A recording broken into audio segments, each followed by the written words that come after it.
Yes, 'tis showtime. Welcome everyone to one of the best shows on the internet, Masculine Geek, and your favorite part of the week, Wednesday, MG Broadcasts. We are fortunate and privileged and honored to have our number 50 Masculine Geek broadcast to be Mr. Corey Capella, the God amongst men. And welcome, sir. Hey, thank you. Thank you very Absolutely. much. Yeah, I'm glad to be here. Cool. Absolutely. What's up in the chat, everyone? We'll do our best to answer questions and keep an eye on it, but fundamentally, that is Rob's job. Pretty much. That's why we hire him here. That's why he gets paid the big bucks. So I'm still waiting on my first check, damn it. So am I, for that matter. Oh, too funny. So welcome, everyone, all six of you, and for later listeners and SoundCloud listeners for later in the week. Actually, I should say later in a month because I'm a lazy ass, and I'll get to that eventually. So, Corey, you want to let the viewers know a little bit about yourself and what you're about?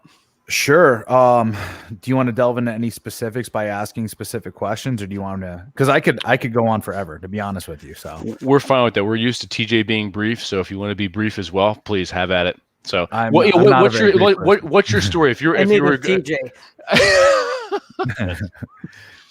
So how did you get started doing what you do?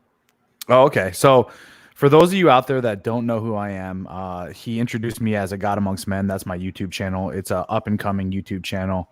I just got into the sphere, I guess. The manosphere is just such a hated word at the moment, but it's kind of the most succinct term to use if you know what I mean. Mm-hmm. But I just got into it a little while ago. I'm friends with Modern Life Dating John, MLD John. I've been on Rule Zero a couple of times. I'm on MLD's Dude Party on Saturdays. I have my own show on the YouTube channel of God Amongst Men, where I do a collab with UFC legend John Fitch. And we talk about red pill stuff pretty much from, we break down from evolutionary biology, I guess, aspect, where we start to talk about understanding society from a biological essence. How did I get started? Well, fuck, man. I lived the blue pill life. Incurred a ton of trauma in my life. I'm originally from Connecticut, ended up joining the United States Marine Corps in 2003, actually going to boot camp in 2004, literally right after we invaded Iraq. Wow. Served in the United States Marine Corps for 9 years, went to war in Afghanistan primarily, saw a lot of combat, got blown up myself, watched friends die, all that craziness. Came back, realized that our society was completely fucked, if that makes any sense. No, it does. Just a shit show, complete shit show. Didn't get any help. Ended up getting out of the military. Opened up my own CrossFit gym and was dealing with my own personal battles. Long story short, lost my gym, collapsed, financial despair, homelessness, while dealing with PTSD and all this other stuff. Ended up going down to the Peruvian Amazon and working with ayahuasca in order to heal my PTSD. From there, it was just since then I've been healing completely, and I've figured out different things. But the crazy part about all that stuff with ayahuasca and different entheogenic medicines is I tapped into this like universal fucking thing where I started to see the reality of things, right? What some people would consider like the red pill, but I got to see it from a whole different perspective, of like a universal perspective. And I guess since then, over the last 4 or 5 years, I've just been taking the stuff that I've downloaded and I've seen and applying it to reality, and just seeing how, and like stripping away slowly all the bullshit that doesn't matter, to the point that,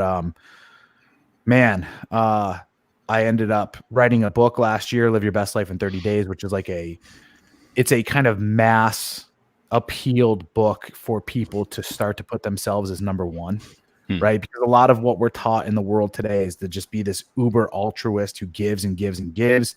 But the problem is, when you have a society where there's just one person who's a taker and everybody else is giving, you're going to open up this fucking, like the chain doesn't work that way.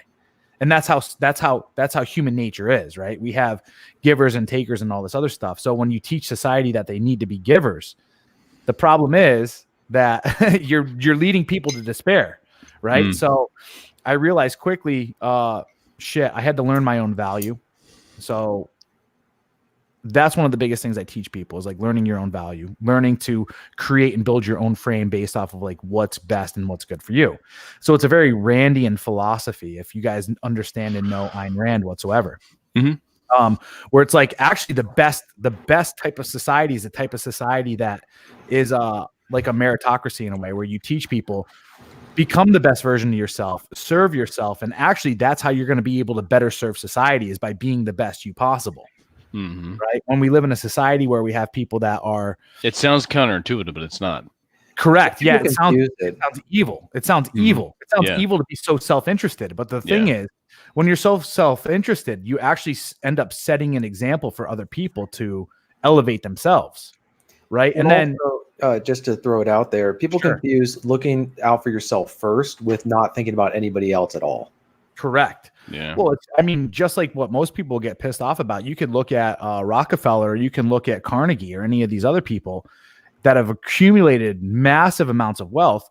But no matter what, when someone reaches a certain level of wealth, they end up giving. They end up starting charities and foundations that end up giving to other people. And they do things in order to, number one, build their legacy, but two, also give back to their communities, right? Legacy. So it's actually, it's a better strategy for you to become a better, like the best version of yourself. I know that's a fucking trope now, but that's the reality of it. So I write this book and then start teaching people like, hey, focus on you, build your relationship with yourself first. And that way there, you actually bulletproof yourself against life.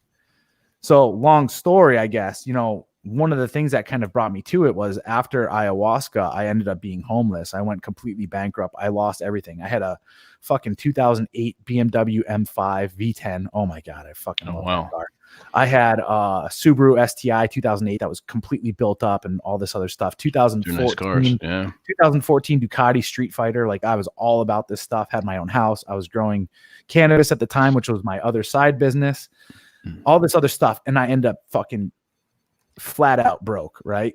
Like nothing, like had to leave the house, had to get rid of, like repossessed 2 cars, all this, and the bike, all this other shit. And I'm sitting here and I'm hanging around these hippies that brought me in to like help them out with their grow so I could at least get somewhat on my feet. And I'm living in this fucking bus in the middle of nowhere, like in the middle of a fucking forest, this like old renovated bus that barely has any power and all this other stuff. And I'm just like, man, I have descended to fucking nothing. I've lost my image, right? Here I was a counterintelligence, human intelligence specialist, war hero, like high level special operations Marine, all this stuff, best shape of my life, opened up my own business, had $275,000 in the bank account when I got out and all this other shit. And now here I am in the you're rock bottom. Now I'm rock fucking bottom. Yeah. And when you're rock bottom too, no one wants to be near you. You are a fucking leper. Right. So here I am and I'm doing and I'm suffering from fucking anxiety and depression like no one's business. I took myself off of SSRIs and all this other shit. And I'm sitting there and I'm like, all right, I had 5 friends commit suicide in the 6 months before that too. Oh shit. So I'm sitting here and I'm like, well, this is where I'm going, right? This is the direction you got to go. Get some feedback. I was gonna say, I think you hit something. Oh, that was me turning on my mic. I was gonna say something, but never mind. Okay. Hey, buddy. And I'm sitting there and my fucking pistol's right over on the other side because I'm in the wilderness. I got my pistol over there, and I'm just like, fuck it, it's time to go, right? And in that moment, I had like a hallucination in a way, and I got to look back at my life. And I got to see how like my story, all my value and everything that I had built up to that point was from the perspective of other people, how other people judged me and rated me, right? And it was a time for me to make the decision. Do I want to go out right now with the story being told from the perspective of these people? Or do I want to rebuild my life right here on out from this day forward with me as the hero of my story and me writing my own story with me as the center of my, you know what I mean? Like my story. Yeah, exactly. Right? Yeah. So that was in a way like a rebirth. That was me being born into who I am right now. Of like, I am the center of my frame. Everything that I live for today is for me and me alone in a way, right? Obviously not everything, but at least it's not me giving. And with these covert contracts, like where they talk about no more Mr. Nice Guy, expecting other people to fill me back up. Right. That's the biggest downfall that most people have today is, with this altruistic mindset, most people think altruism is the most noble thing. I mean, we could talk about Christianity and how it pushes all this stuff, but the biggest and best thing that you could do, honestly, is to invest in yourself. I call it oxygen mask theory, right? Where you take care of yourself first, and you take care of yourself so well that you have an abundance, an overflow of whatever, and then whatever you have that's overflow, you can give. But until you reach the point where you have overflow, like focus on turning yourself into a faucet where you will have overflow. And I think ultimately that's actually what the red pill is supposed to be teaching people. And that's really what I'm trying to do with men. So long story, getting into a God amongst men. The whole reason why my name is that is because I want people to evolve their thinking to the point that they want to escalate and evolve themselves to almost be like a God walking on earth. Right? Think of the best possible version of you being that individual and turn yourself into it. Right? So that's why I, boldly name myself that. A lot of people think it's just me being like an asshole or whatever, or thinking that highly of myself, although I do. It's also a way for people to be influenced. Yeah, to say, they're gonna remember that name too, not for anything. Yeah, thanks. That's true.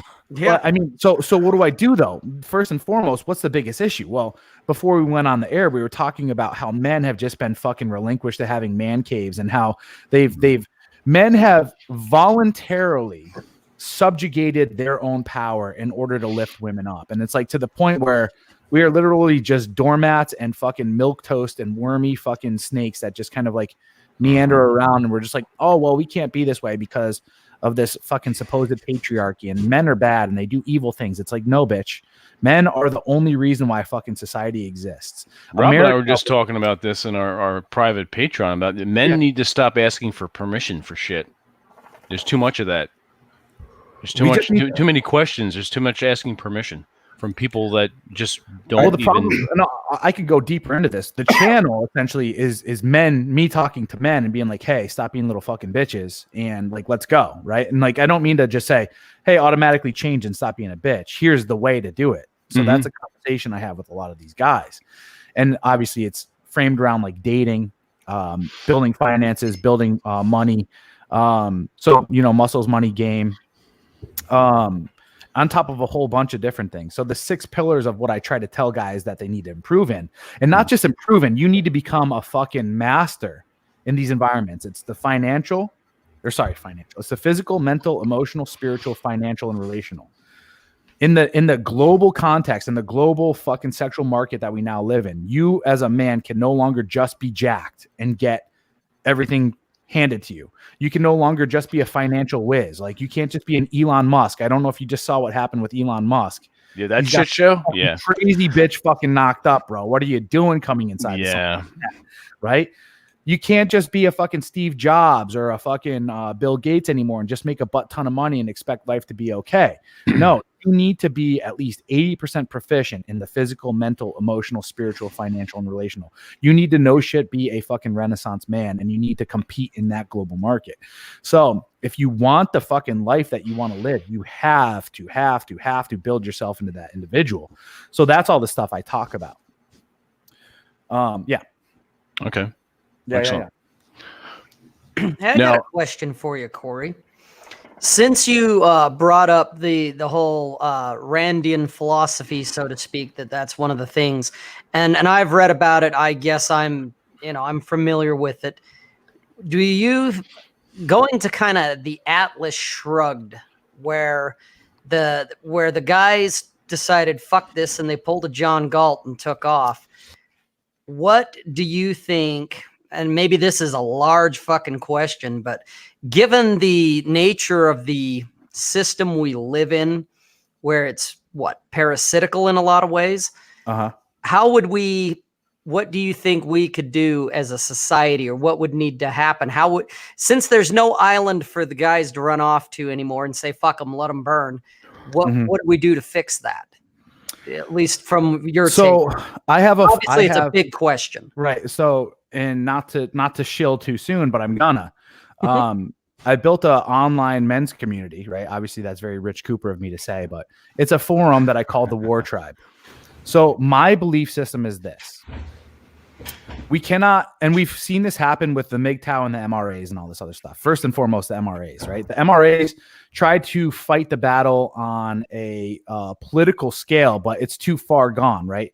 The church, the government, and women all colluded and decided to make men the bitch boy, right? In order for them to all share this kind of power, right? If that makes any sense.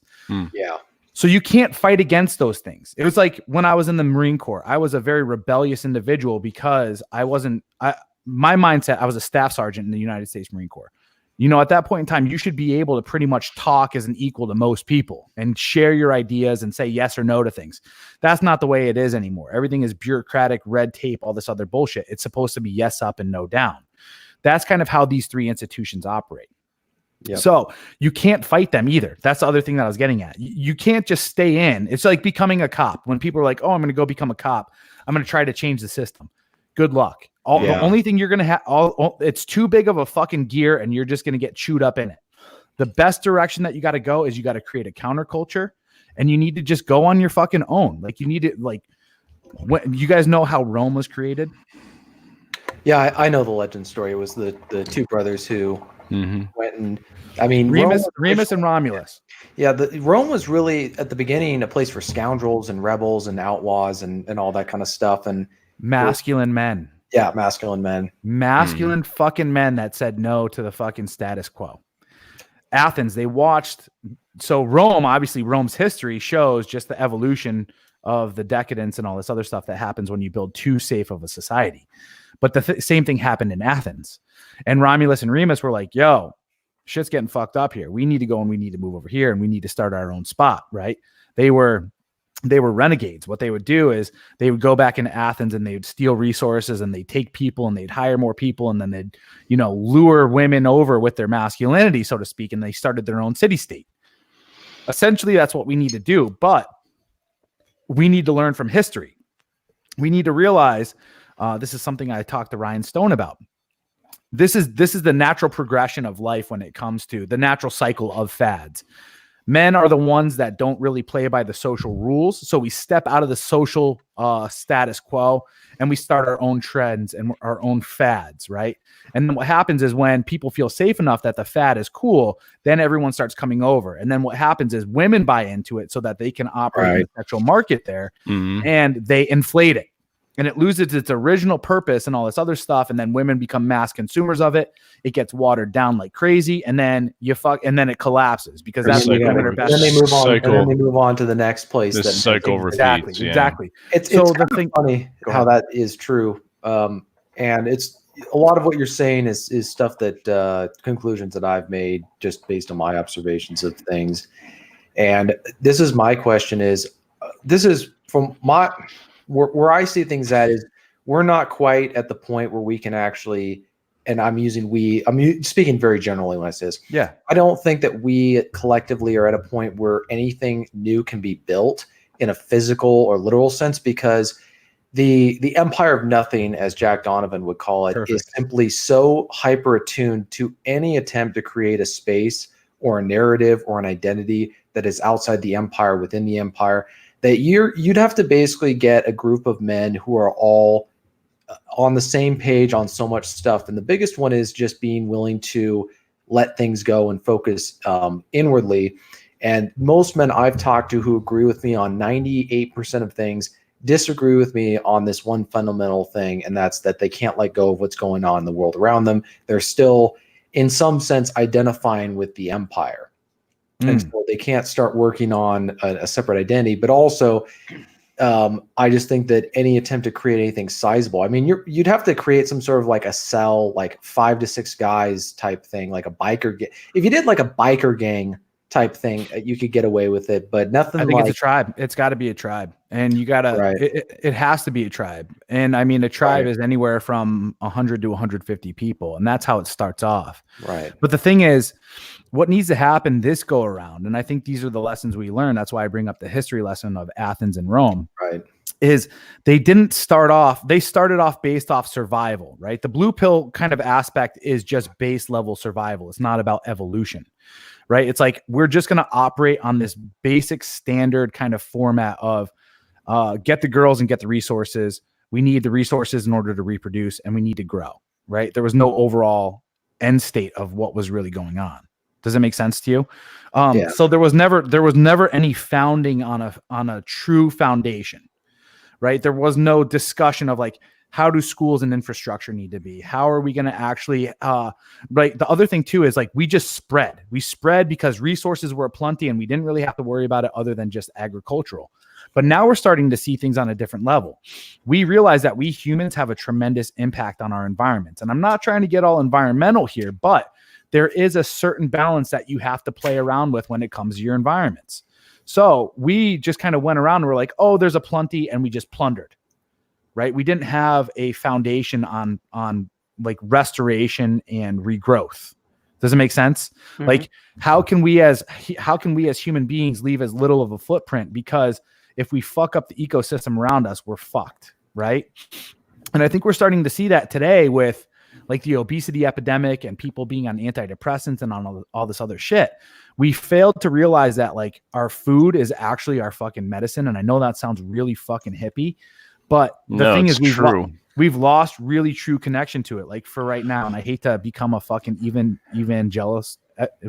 There we go. Fuck. I'm 3 days in on this fucking carnivore diet, right? And I realized, dude, holy shit, like we were meant to eat fucking meat. And the thing is, we should be sourcing our meat from the best possible fucking animals, right? Cows, elk, deer, fucking rabbits, right? We need to do all this stuff. And we need to get away from this agrarian fucking agricultural bullshit of eating all these fucking vegetables. Like, sure, should we have some vegetables here and there and all this other stuff? And should we have, stockpiles just in case, all this other shit? Yeah. But we've reached a point of evolution where we can actually create the environment and manage our environments around us, where we can live healthy, we can eat the proper food, and we could also build our societies based around that stuff of regeneration, of masculinity, right? Because we need to still go hunt our food. We can't just be having these mass factory farms. We can't be having this mass factory growth of all this other shit, right? Because then we get unhealthy. And as we get unhealthy, we start to see this imbalance in our societies. So I'm writing my second book right now, and I'm pretty much giving you not all the seeds, but I'm giving you like kind of my central premises, right? Yeah. Of we need to have like a warrior culture. We need to have a hunter-gatherer kind of culture still, but with technology incorporated into it. So how do we do that? Well, we limit the amount of technology we bring in, right? That's exactly. So we use it in order for us to survive to the best levels possible, right? We need to optimize now. We now have 7 billion people on the planet, and we realize first and foremost, and I know this is going to be a taboo subject, but that's too many fucking people to have on the planet, right? People like to have their own space. People like to be able to move freely. The other thing too is when you have this many people, multiculturalism takes over, and we've realized now that multiculturalism is a failed fucking experiment. You have to have one culture living in one environment. That's it, right? Culture is a set of belief systems. It's usually fucking like a homogenous species too, meaning like the same race or close to, right? Like those things are okay to have. That's how animals operate. That's how everything in the fucking in the animal world.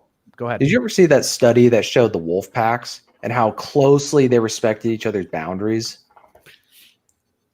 That's one of the things I talk about too. What's funny? You were talking about food. I've talked about this on the podcast, but I'll throw it out there again for people who didn't listen to the episode. I went to France last year, and I was at one of the hotels. They had the breakfast and all that kind of stuff, and I was eating their food. And I'm going for the regular breakfast that I always have, eggs and bacon and other stuff.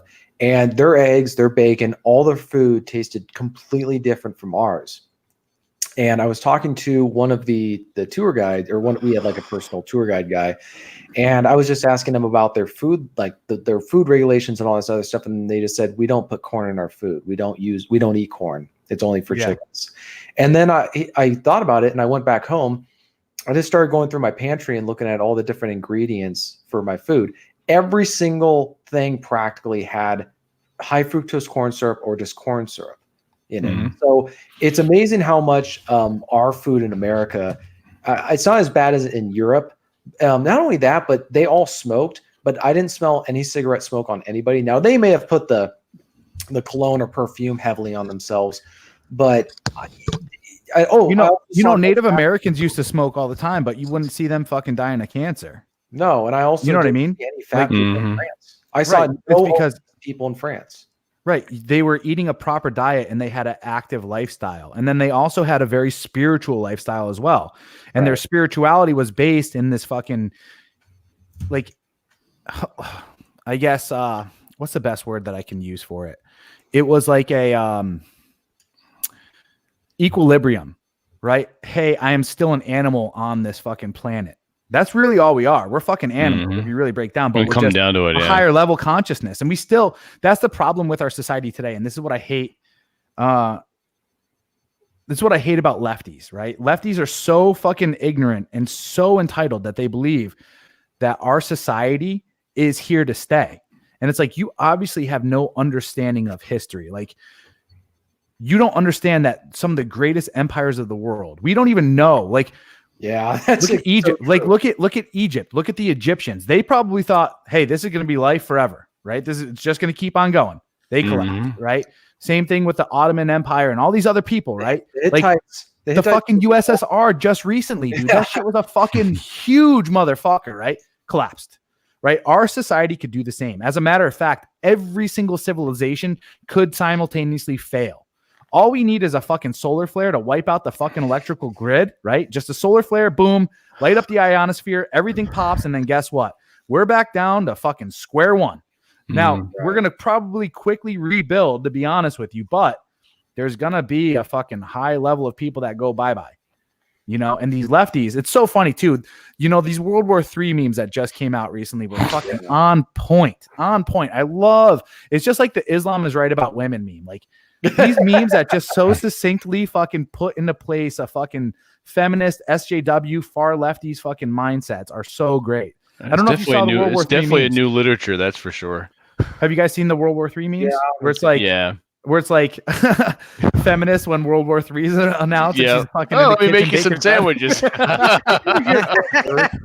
up the vacuum cleaner. It's so fucking true. That's all you need is just civilization to fucking deteriorate just a little bit, man. I've always maintained that feminism is just a large scale LARPing, because the moment a natural disaster occurs, you're not going to see anybody taking seriously the idea of, oh, we don't have enough women rescuers. We don't have enough women this or whatever. And it's like what Bill Burr said. There's no feminists during a house fire, right? Yeah, there's no feminist on a sinking ship. There's no feminist on a sinking ship, right? Yeah. I even joke around and I say, you don't hear fucking feminists complaining about, God damn it, what's the phrase that I always say? Shit, that was my time to shine. And I missed it. Fuck. It'll come back. God damn it. Yeah. But it's like you never hear feminists bitching about the fucking pay gap and with a plumber, you know what I'm saying? Like, I say that you're never going to hear them complain about that stuff. It's because they'd actually have to do work. Yeah, there's no complaining about that with trash collectors or the guys. That's what I was just about to say. I was going to say you're never going to hear women marching about the fucking phrase "garbage man." Right? Yeah. You're never gonna hear any fucking Yeah. You're not gonna that fucking you're not entitling women to become garbage people. Yeah. It's like, you're never gonna hear them fucking complain because about that there's no vested interest in it. They don't fucking give a shit about that. Yeah. To go back quickly to your whole empire comment, that's absolutely true. The Hittite Empire was one of the most powerful in the world at the ancient world, and yet up until there was this recent archaeological, relative history archaeological dig, people outside of the church, because the Hittites were mentioned in the Bible, people have said they didn't exist because there was no evidence that they had ever existed outside of some passages in the Old Testament. And so that just goes to show how quickly an empire, like, think about being a world power and then nobody actually believes you ever existed. Yeah, it's crazy, isn't it? Yeah, that is, it's insane. Kind of mind blowing. Well, it's just like I don't know if I'm a philosopher by trade. Obviously, you guys can tell by some of the stuff I'm talking about, but I don't know if you've ever heard of Epicurus. Mm-hmm.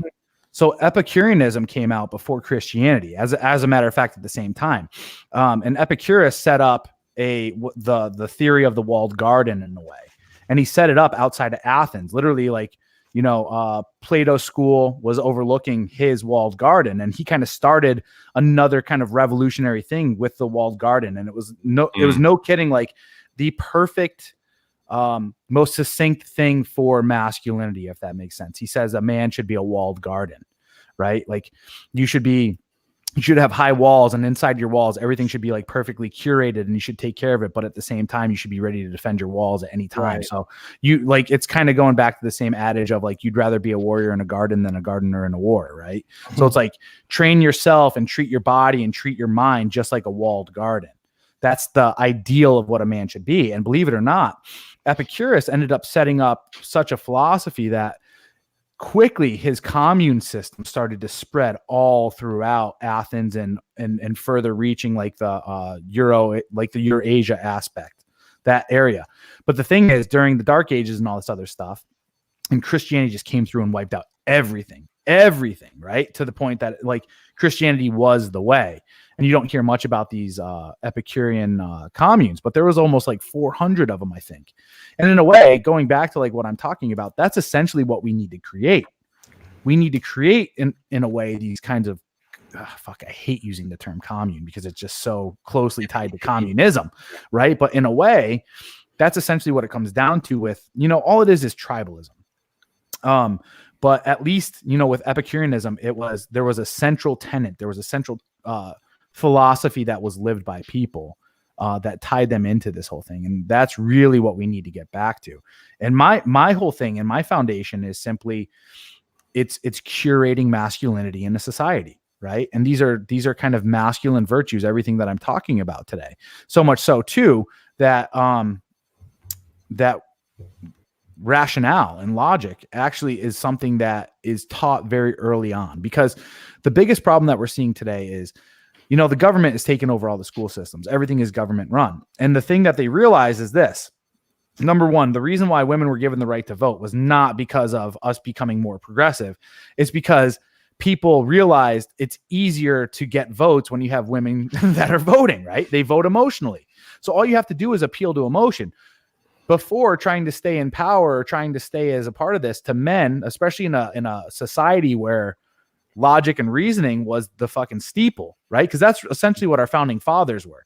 I don't know if you've ever seen how the Declaration of Independence and all this other stuff was formulated, right? The Constitution, but they had debate. Like it took years for them to settle on the basic rights because they were constantly going back and forth using logic and reason. Exactly. They knew how to debate because rhetoric at that time was something that was taught to people as part of like, it's not just school, but that's just how people were taught. They were taught how to decipher between misinformation, disinformation, and propaganda. So then they're like, hey, we're kind of dumbing people down. We might as well hop on and bring women into this. And then with the school systems, now that's all they teach. They teach people how to operate. They teach people things. They don't teach them what to think. They teach them how to think. They teach them a lot of data, which they got to dump. They get tested on and they dump it. Get tested on and dump it. Get tested on and dump it. So you can't really draw connections and correlations between things. That's how you dumb people down. On top of, like I said, you just you teach them to be emotional. If people are emotional, look at most of our men today. They're so emotional. And it's so much so that these soy boys and these beta cucks, they will sit there and they will fucking white knight for milady and they will stick up for her honor in a political sense because that's what their sexual drive is. Like, I got to take care of these. That's their strategy. Yeah. Because of we have, I think it's something I've noticed more and more, and just looking back on my own, childhood or whatever, it goes that far back. I think even further. We've moved from a society that, as Patton described it, loves the winner, right? The best boxer, the best marble shooter, fastest runner, all that other stuff. We've replaced them with who's the biggest victim. And so people are taught to try to find the victim in themselves to tout as social status, because in our society, victimhood is a sign of social status. Whereas in the past, it would be seen as somebody you pity, you don't envy. Now they're supposed to be people we envy, even though we don't. But it's like not clapping for Stalin, right? You don't. Complete reversal. Yeah. It's because whenever, man, so we converted everything over to a feminine worldview, right? The first thing that took over was the sexual marketplace, believe it or not, right? We opened the doors to the sexual marketplace for women to kind of dominate, right? The thing, you guys were talking about this before we came on with the whole man cave aspect.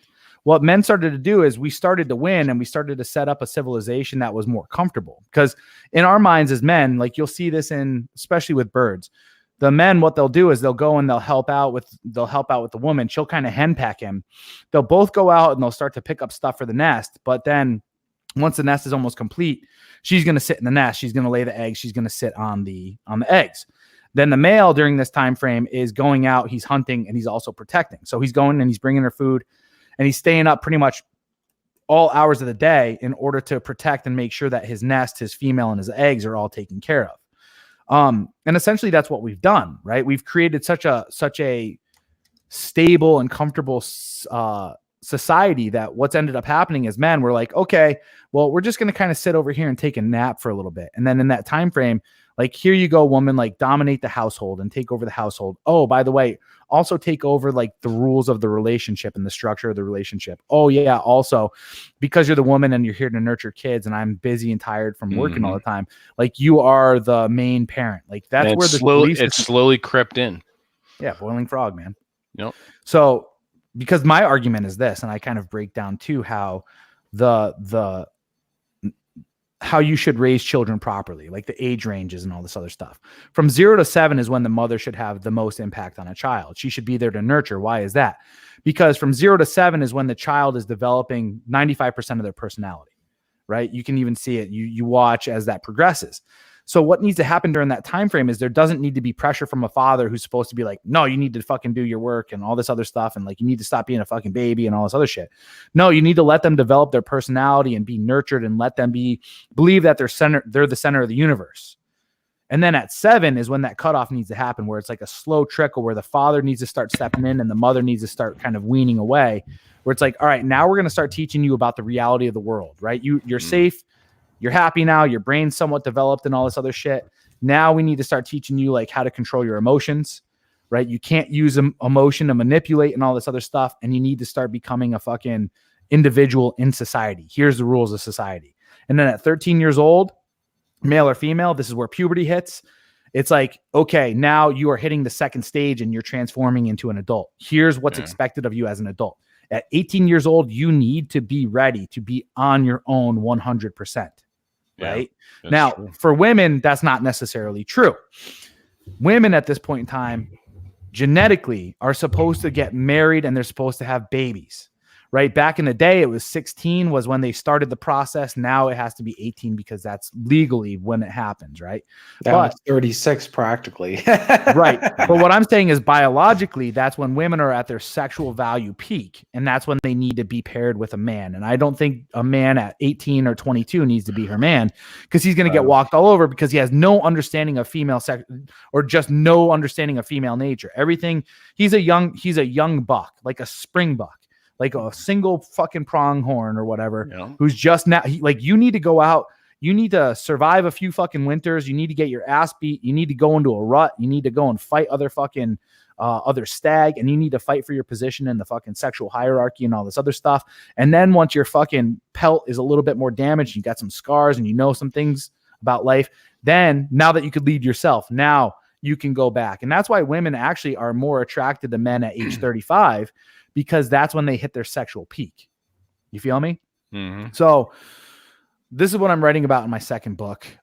It's a complete and utter total breakdown of creating this civilization, this society of like everything that I'm highlighting right now. I've already got it practically written down. I'm on the second part of the book too, where it's like, all right, now that we know all the faults and all the shit that we fucked up here in society, and now that we know about all this stuff, this is how we actually implement it into a new society. It's like a Plato's Republic, so to speak. Yeah. So that's kind of how we have to do business. But the thing is, first and foremost, men from 13 to 18, they need to be initiated into manhood. And that's the other big thing that we're missing in our society since the Industrial Revolution. Single mother households now, they're just, that's not happening. Well, I think if we start to reverberate men back to masculinity, we're going to start to see, you know, anytime men are in control of a government, because we're rational and because we're so individualistic, we shrink the government. That's essentially what needs to happen. I mean, we could sit here and we could talk about repealing the 19th, which will never happen. But the biggest thing is you can't have a welfare state. You cannot have a welfare state. You have to have a meritocracy. And that's kind of like what TJ was talking about in a way too, is it's like we've taken the competitive edge out of the fucking marketplace, out of all marketplaces. Instead, we've turned it over into big daddy government. Hey, go to work, feel happy that you pay 30% income feel tax. good bullshit. Yeah. And then the other fucking 30-40% of your paycheck goes to just sales tax and fucking property tax and all this other stuff. And you're literally left with 30% of your own income. But hey, you're paying a fucking government that's here to take care of you. That's not what governments aren't here to take care of you. Governments aren't here to make sure that you live longer. The only thing they're here to do is provide some base level infrastructure and then make sure that the judicial system is fair. And by the, like, that's the other thing we got to talk about as far as where we're at with a fair judicial system and the treatment of women, right? It's like, because everyone's from a blue pill mindset, no one's been initiated into manhood over the last 200 years. Let's say 200 years. Everything is now turned into a beta-tized version of, let's just give women no consequences and let's give them all the resources and then they'll sleep with me. Right. And that's not the way it's supposed to be. Men are supposed to be the ones that hold the boundaries. Women are just entitled from the get-go. You'll see this. An 18-year-old girl, put an 18-year-old girl with her tits kind of poking out a little bit and asking for help. And every fucking slobbing dick is just going to fucking walk up to her and be like, okay, here you go, my lady. Right. And that's essentially what our government has turned into.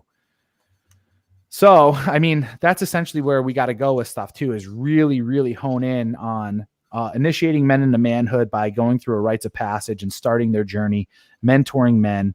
I mean, that's what the red pill really is all about too, is like, all right, here's the base biological and evolutionary truths of humanity. Here's the truth about fucking all species, if that makes sense, especially us mammals. And here's how you got to fucking structure things.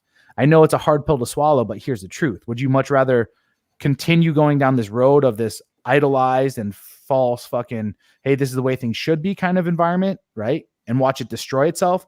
Or would you much rather step into a place where it's like, here's what works, here's how it's got to be. Sure, it's going to take work. Sure, you got to have a bit of self-ownership and all this other stuff. But this could actually potentially lead to high levels of happiness and a higher level of happiness in the civilization, right? Because if we look around, who here is really happy with their status in life? And no one really is. It's because we got this big motherfucking government hanging over our head telling us what to do, propping up the weak people in society and giving them all of our resources. Meanwhile, we're sitting here with our dick in our hand like, oh, well, I can't really speak out because YouTube's going to cut me off. Or just like what happened to me with fucking them banning me off Twitter for saying a basic fucking truth, right? Or the government's going to come in and say, hey, you didn't pay your fucking child support. Here, go in a cage for 18 years. And you know what I mean? If I may throw out this is my anticipation or expectation, because I think having healthy expectations is important for men at this point, because the reason that there's a lot of anger out there among men is because they were lied to about what to expect. A lot of men were taught, well, if you do this, this will happen, by people who were not being ambiguous. They said, this will happen. It was a like, you know, jumping off a cliff, you will fall and die type thing. My guess is a lot of this stuff just won't be able to happen until the United States government is so financially destitute or insolvent that it lacks the resources to actually do anything. Because right now, because of the way that they're able to just create money, they can send resources to basically squash any. I mean, it's kind of amazing at how anybody who tries to set up anything independent of the government, and not just trying to create like some sort of like cult. I'm not talking about a cult, but just you try to do anything where it's about for the benefit of men, particularly Western men, you're immediately going to have to worry about FBI informants who are going to want to push the group towards violence.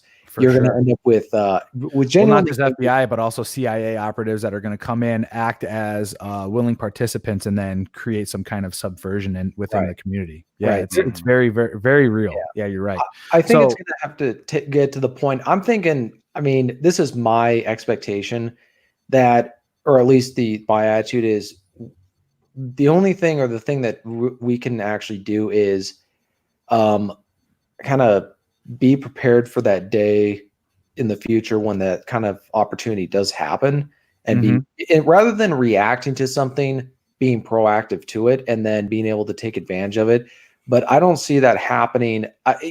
We all think that it can't go on forever, but I think what we underestimate is how long things can go on, even though they're dysfunctional. They can go for a very long time. So, maybe another 10 years, maybe 20 more years, 2000 or maybe 3 years. Who knows? Or maybe 3 years. I mean, the U.S. is. Right. I have a book that was published in 1990, and this was the top U.S. Analyst for the Soviet Union, and he expected the Soviet Union to last until 2020 at least, and it didn't last 12 more months. It was gone by the end of it. So this was the top analyst. So we just don't know. Yeah, I mean, it's just like trying to predict which stock is going to be the fucking best stock. I mean, other than the fact that it's manipulated and all this other stuff now, this type of shit just it's not feasible. The thing we got to also take into consideration, though, is we are also fighting a new war that is really untapped, and that's that cyber war, where you could literally make a country the size of the U.S. become insolvent overnight. So we have that, and we have China as one of the biggest culprits that's tapping into that stuff. China is taking over most of Eastern fucking Africa at the time. They are on a fucking tailspin right now of global dominance that most people don't even know about. So we have those guys playing. I'm sure Russia's sitting there, and I think they're really allied to China. And I'm sure they would have a fucking great time serving a little bit of justice to us in a way. Oh, yeah. So the U.S. isn't impervious to anything right now. Although we do have a tremendous military power, if you don't pay them, if you don't pay the fucking people in your military, are they really going to go fight? Right. So that's one of the biggest questions. I foresee this is kind of like a biblical prophecy in a way, which I fucking hate to tap into, but I foresee a mixture of things happening. This is a full frontal assault on top of, actually, I wouldn't even say it's a full frontal assault. I'd say it's an assault on all angles. It's death by 1,000 cuts at the moment. We got a Gandalf pipe going on over there now. Hell yeah. That's cool. I foresee obviously financial is going to be the biggest one, but I do foresee some events happening that do kind of turn off the grid. And I don't think it's going to be due to any one superpower. Like, I don't think we're going to walk away and we're going to see China come in here and invade like a Red Dawn kind of situation. I think this is going to impact globally. We're going to see some environmental impacts as well, whether they're false flags or whether they're real events or whether they're just like they happen and then they didn't expect the result of what happened, like the level of catastrophe. But we're going to see some stuff come down to the fact that these governments that think that they're impervious and have been doing a huge level of like manipulation to the species and to the earth, it's going to come back to bite them in the butt. And I think that it's going to end up breaking down into like city states. So I think people are going to essentially be freed of these titan fucking governments. And then we're going to rebuild, but we're going to rebuild in packs. And then we're going to bring back some technologies. And then we're going to have conversations about what technologies we should kind of limit and all this other stuff. And I see that happening here pretty soon because we are at a tipping point. We're at a tipping point financially. We're at a tipping point as far as like how far down the rabbit hole we're going with technologies. We're at a tipping point with just expansion as far as the dominance of people's empires and all this other stuff. And just, because what's every government really backed by? It's really backed by a financial philosophy, right? Communism or consumerism or capitalism. But the problem that we're seeing right now with communism is it's a crony communism, just like we're seeing crony capitalism go on. So it's all these people that decided to become like the world's powers by manipulating policy and saying, well, we're going to end up elevating ourselves into the elite, and then we're going to create a global agenda, which isn't going to work because we as a species cannot operate on a global scale. Just because there's too many things going on epigenetically that aren't going to allow us to operate together, if that makes any sense. So I think what we're going to end up seeing is these big collapsing of things. We're going to use the technologies that we can kind of scrounge and build together, obviously with some certain engineers and all this other stuff, but people are just going to kind of like draw lines in the sand and be like, hey, we're going to hang out over here and we're not going to fuck with you. You guys stay over there. We're not going to fuck with you if you don't fuck with us. Cool. Like, let's just rebuild a little bit and chill out. You know what I mean? So that's what I foresee. I think that's the direction. Yeah. I still think there's going to be some level of global trade. I think that Bitcoin or some type of cryptocurrency is going to take the powerhouse as far as that, even though we will trade and still have some kind of fiat currency like locally. But I think the global currency will become a cryptocurrency, and there's not going to be too much global stuff going on, like I said, because we're going to be more focused on rebuilding and regenerating rather than kind of this path that we've gone down of like, hey, let's pillage the fucking earth of all its resources so that we can be the powerhouse and fucking wave our dick around and be like, hey, look, we're the biggest and baddest. So, and then I hope to see some space travel in there too. Well, with Elon Musk fucking around, maybe not. I know, right? God damn it, she's gonna take everything from him. This is another possibility, is that it's almost like the army, where you have a country and it's got battalions, so regional or county governments or whatever, but it's almost where it's highly decentralized, like you saw in medieval Europe, where it's so fragmented, where, they have a common identity in maybe a cultural sense when you really look at it on a big, because people unite when there's a common external enemy. Yeah, right? Just look at 9/11. Yeah, 9/11 and all that kind of stuff. And so people will, when there's an external threat or there's something that they have in common, they put aside minor differences. But that's what I see happening, is where people start. I just see, here's the thing about the United States. If the United States collapses, I see a lot of people leaving the country because they're only here for one reason, and that's money. They're only here to make money. Indians this is just my theory. Indians are going to go back to India, China. My guess is the Hispanics will probably they won't go back to Mexico. They're going to form their own independent state within some part of the United States, probably what used to be part of Mexico. So maybe Southern California, parts of Arizona, New Mexico, and Texas, because they're not Mexicans won't consider them to be one of them. So they're going to create some sort of like Hispanic. I think you underestimate that. I think once the money does dry up and the welfare state's kind of gone bye-bye, I think a lot of people, because Mexicans are very, very family oriented. And from what I see from a lot of Mexicans right now that live here, because I'm in San Diego, so I'm right here and there. Oh, gotcha. They go back quite often. They actually travel down there probably every weekend to go visit family and all this other stuff. So, and especially if we do have, let's say we do have a wall by that point in time, because I think we'll see the wall go. I think we'll see the wall go up in Trump's second. No, I'm serious. No, you're absolutely correct. I think it's going to happen. There's a reason why he kind of cued in the other day too, bringing up Q in a way. But he said, the United States just put $2 trillion in. Where do you think the majority of that money is going to go? Right? There's going to be a wall built. Trump is not the type of guy. Trump builds. The man is not. That's stupid. His real estate. He said you will get a wall. Right? He's playing the game right now, but there will be a wall. He's playing a long game. He's very patient. Yeah. So I think we'll see a wall. I think that's going to be the way to kind of protect against that. Like we talked about, TJ. Essentially, what you're saying is what we're in agreement. We're going to see city states. We're going to see Americans take over in a way, and we're going to separate into kind of city states here in America, right? It's going to get separated, right? We're going to always kind of, in a way, have the respect for the federation of what we had here as an American or as like a country, but it's just too big of a land to rule under one federal government, right? Like, there's just too many differences. There's too many things, right? You can't operate that way. I think you're right too. You're going to see a lot of these guys go back to India. I even think that we're going to see, believe it or not, I think we'll see a lot of black folk go back to Africa too, to be honest with you. Why? I know this sounds weird, but if you could go back, because what's going to happen too still is the elite rich are going to still be the elite rich here in the United States, right? What would be left over of that?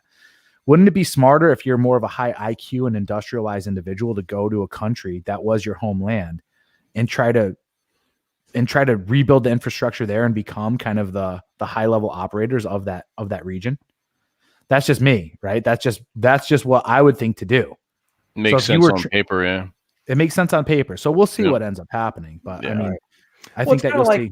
But at the same time, I'm thinking about, I ask this question to people, where's home for me, right? Because people will say, well, this land used to be with the Indians or whatever. And they go, whatever.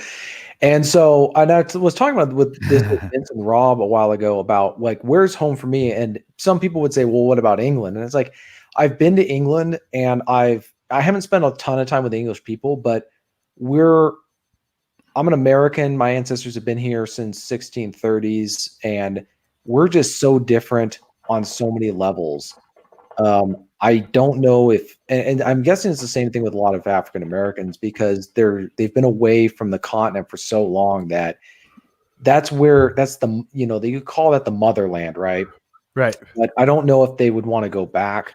I'm just saying, I'm not saying that, and I know that most people disagreed. I agree. Like, I even disagree with that statement. I'm saying, wouldn't it be smart though, if you were to do something along those lines? Yeah, it would be smart as anybody here in America. Doug Casey, who's a crisis investor, saying, if he was younger, he could go to Africa, and you can easily, if you're an American, you can go meet with the prime minister or president of some African country and just chat with them, and you can have a ton of influence because you're probably the highest IQ person there in the country, and you can give them counsel on stuff, and like you can wield a ton of power.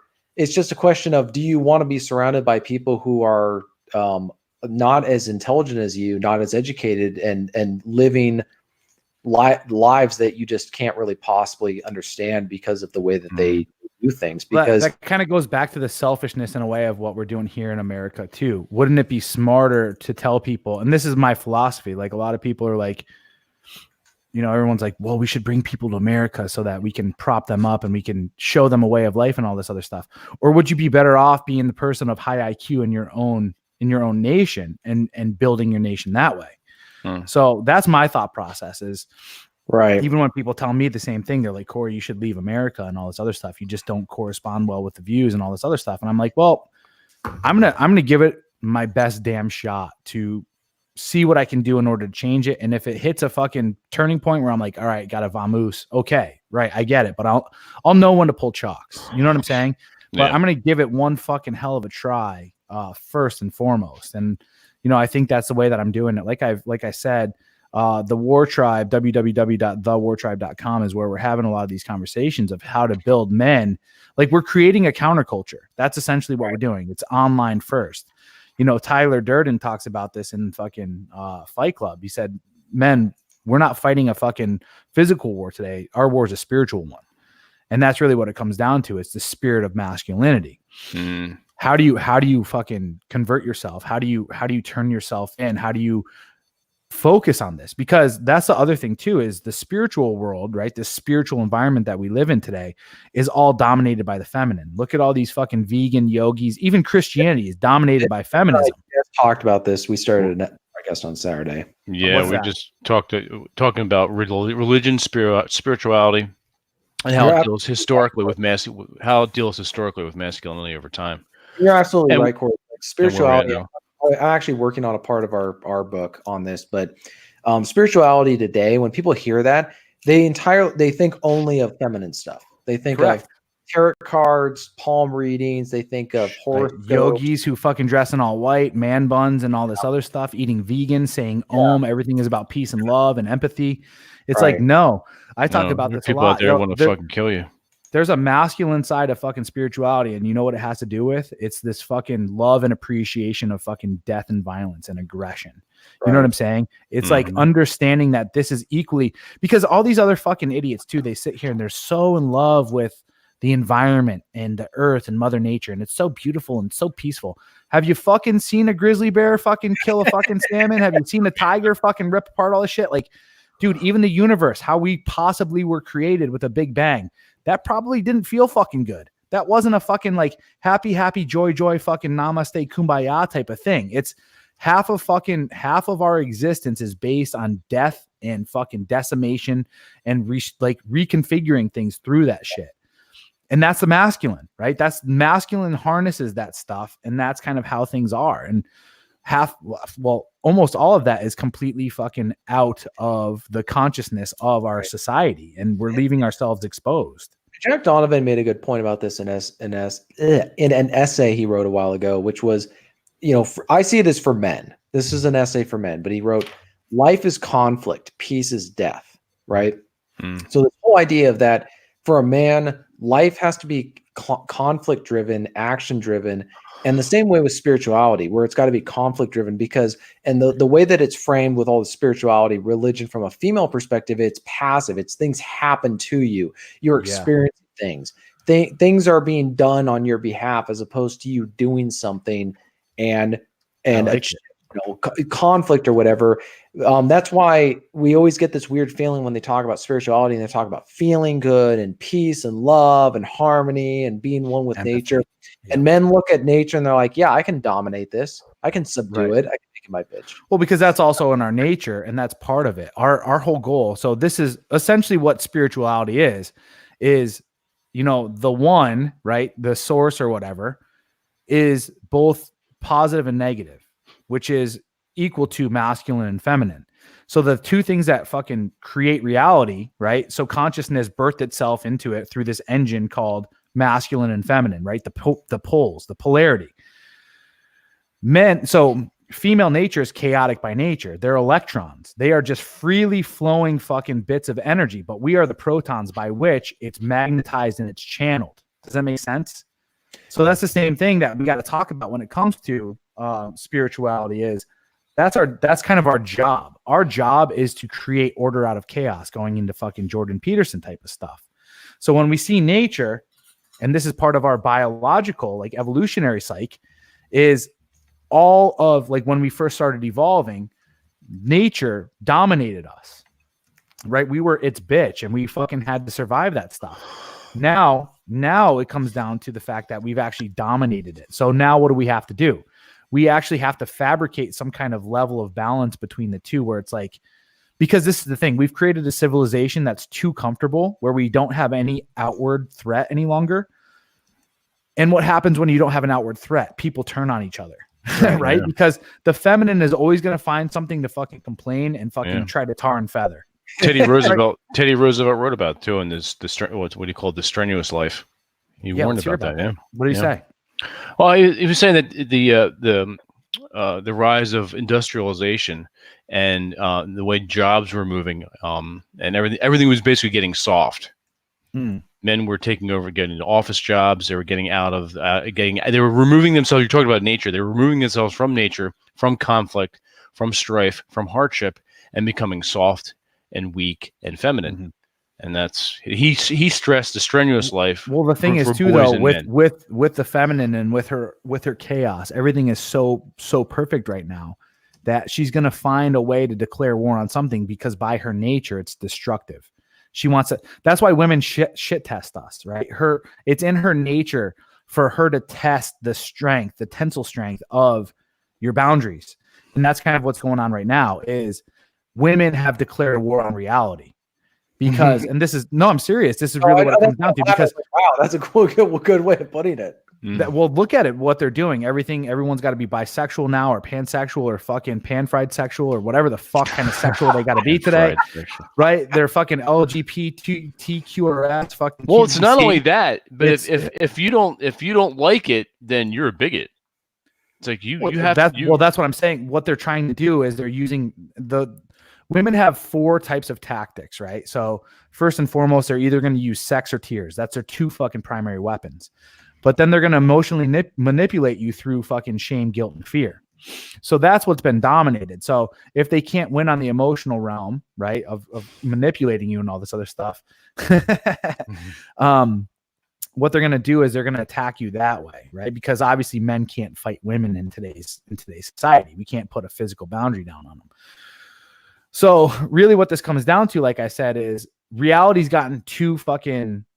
Anytime you get into a relationship with a woman, you have to, I don't know if you've heard of manufactured indignation, right? We've created a point now where women are so bored that they've created their own indignation by turning their backs on reality. So now they're trying to tear apart the basis of it, the masculine and feminine, which is what all this transgender stuff is really tying into. Is they're trying to break down the fabric of reality. When you break down those 2 things, the 1 and the 0 binary code, which is pretty much what the system is all based off of, you can then tear apart all of reality. That's what that war really is. It's feminine chaos saying we no longer want to be contained by your boundaries. We want to be both masculine and feminine on our own. But the problem they don't realize is this. you're feminine. If you tear down the masculine, there's no such thing as masculine anymore. Nothing exists, right? It's just going to be zeros, right? If masculine is 1 and 0 is feminine, it's just going to be zeros, which means nothing exists. So that's what I'm saying. That's what the war is right now. It's this play on consciousness to destroy reality. And what we need is men to tap back into being a 1, right? You can't be this fucking non-binary fluid fucking figure. You got to either be a fucking man or a woman. And unfortunately, that's something you're fucking born into. You know what I'm saying? So that's really the spiritual war that we're fighting right now, if you really look at it. Yeah, it's a war over reality. It's a war over people who are trying to claim that the sky is green, grass is yellow, unless your lawn really sucks. That's not the case. It's no different than saying that elephants can fly because, we watched Dumbo or something like that. Right. Yeah, and like I said, that's really what the war comes down to. I'm glad I got to talk about that too, because not a lot of people can actually have this conversation. Which is insane. It's like, imagine trying to have this, or how non-controversial it was back in 2013 to talk about trannies. And you can't even say the word. You can't even say the word tranny now, or else you're a fucking bigot. Yeah, and then I love saying that word. I work in media, and man, let me tell you, when the whole Bruce Jenner guy came out and said he was a woman, it felt like it had been a pre-planned media blitz by the whole media, just saying, here is your new moral standard, people. You will accept this. And I was just thinking, okay, yeah, not buying this. You're still Bruce, dumbass. Like, yeah, I agree. And man, it's so funny when we look at all this stuff. It's just so great to see men that are actually beating women at being women. And I know that's an old trope, but seriously though, when you look at it, it's silly. You actually see some women today, especially these girls in high school, that are at peak wokeness, right? Where they're like having to fucking change in a locker room with men essentially that are pretending to be women. I don't know if you saw this. Was it in Australia or was it in UK? But they've lowered the leniency big time for female prisoners, but they're also at peak wokeness too, where these guys are now going in there whenever they're whenever they're accused of something and they're claiming that they're women. So they're going and they're fucking actually being placed in all female fucking, what's it called? Penitentiaries. And they're fucking raping the women. I'm not laughing at the rape. I'm laughing at the. What's crazy or what's funny is how they're, you have these girls that are being beat in high school sports by these transgendered men, right? And what I find so funny about that is it's a man being like peak feminism is a man being a better woman than a woman, right? Right. And you just step back and just make fun of them because then it also, I hate to, sorry to interrupt, but the way that women think though, is they think that everything is fair and equal in the universe. So so to them, they're like, oh yeah, if men can be the best women, then what does that mean? Well, that means that women could be the best men. And the fact is that never fucking pans out. No, never pans out. They know, this is the thing I've learned about women. They deep down inside know that what they don't take what they actually say seriously. And so they're just waiting for society collectively to say, yeah, no, we're not buying this, stop talking about this. Right. That's essentially the turning point too, that I'm kind of bringing forth, the war tribe is definitely 100% unfiltered and there's no censorship when it comes to this stuff, but it's training men again to reestablish these boundaries. It's like when women come to me now, I mean, I got booted off of Twitter for just saying something simple. Just for saying something simple. It's right. Like, you can't fear those repercussions. I'm a free man right now. I don't have a fucking, other than what I'm doing right here and my consultations and all this other stuff, you can't go to my HR department and be like, this guy's a bigot, he's a transphobe, he's all this other stuff, fire him. You can't take anything away from me. And that's how men have to fucking operate, is it's like, how do you want to go out? Do you want to go out being a man, or do you want to go out playing by their fucking terms? You know what I'm saying? Yeah. So it's things like what we're talking about right now. The fact that we're going live on, right? This is going to YouTube, right? The fact that we're sitting here saying tranny and we're talking about this stuff. This is the beginning of going back to like establishing those boundaries. Hey, listen, Men can have sexual preferences. They can announce what they look for in a fucking mate. They can promote these things. That's what I got kicked off of Twitter for, right? Was just saying like, hey, women, like you guys are going and doing all this stuff, but just to let you know, we're more interested in this, and this. I never said don't go and do it. I just said, we're more interested in this, so invest your time wisely. That woman who published that blog post that said men prefer debt-free virgins without tattoos, and you know who had the biggest meltdown over that was the Christian women, like bloggers.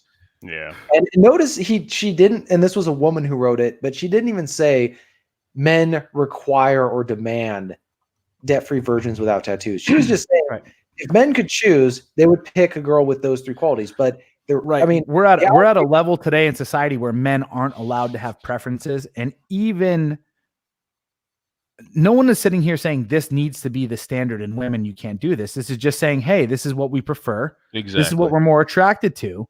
Yeah. That's it, right? You can't announce that stuff. Otherwise, it's like I'm painted as pure misogyny. It's considered hate speech. It's ridiculous. It kind of goes back to my ridiculous that I keep throwing around, and I know it's just speculation, but the reality is that the moment 19, 20-year-old girls realize that they can snatch up a 35-year-old man who's established in his career and they can outcompete women like that, if they're willing to forego the whole party-year thing and skip all that, the game's over. Because you're going to have the 20-year-old girls hooking up and marrying the 35-year-old men. Correct. Unfortunately, for right now, that's how you balance society back out, though. So you turn that into a fad. So what I'm saying to guys right now in this age range, right, that are getting up to that level and building up to all this stuff, money, muscles, game, right? Build yourself up, get social accreditation and all this other stuff. And that's what I want to do with the War Tribe, is we could help each other also build each other up socially. Like if you guys are listening to this stuff right now, you should be going to my fucking Twitter. You should be going to my YouTube, and you should be going to my Instagram at Corey Capella on all those except for Twitter. And you should be liking my stuff. Why? Because that adds to the social fight right now. It shows that's what women are attracted to, right? There's a reason why Tate and Dan Bilzerian fucking pull 9s and 10s. It's because people have said this guy has the social proof and social status, but we should be going around doing it for each other, right? I'm not just saying, hey, come and do this, and I'm not going to return the favor. That's what we should be doing. Hey, let's manipulate the market back to it. You know what I mean? Someone said, I don't like virgins.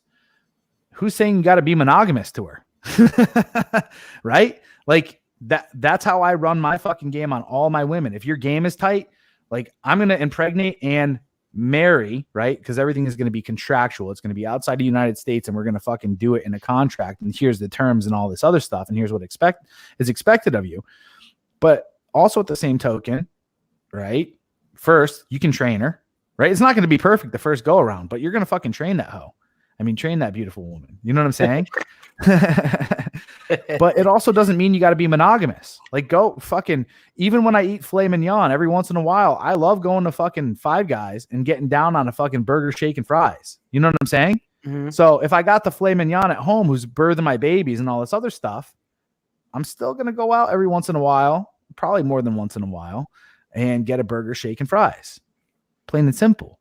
So that's just such a fucking late, like, what's your goal? Is your goal through all this stuff to fix and rebalance society and regain masculinity? If that is, then you need to fucking buy into what we're saying here, plain and simple. Right.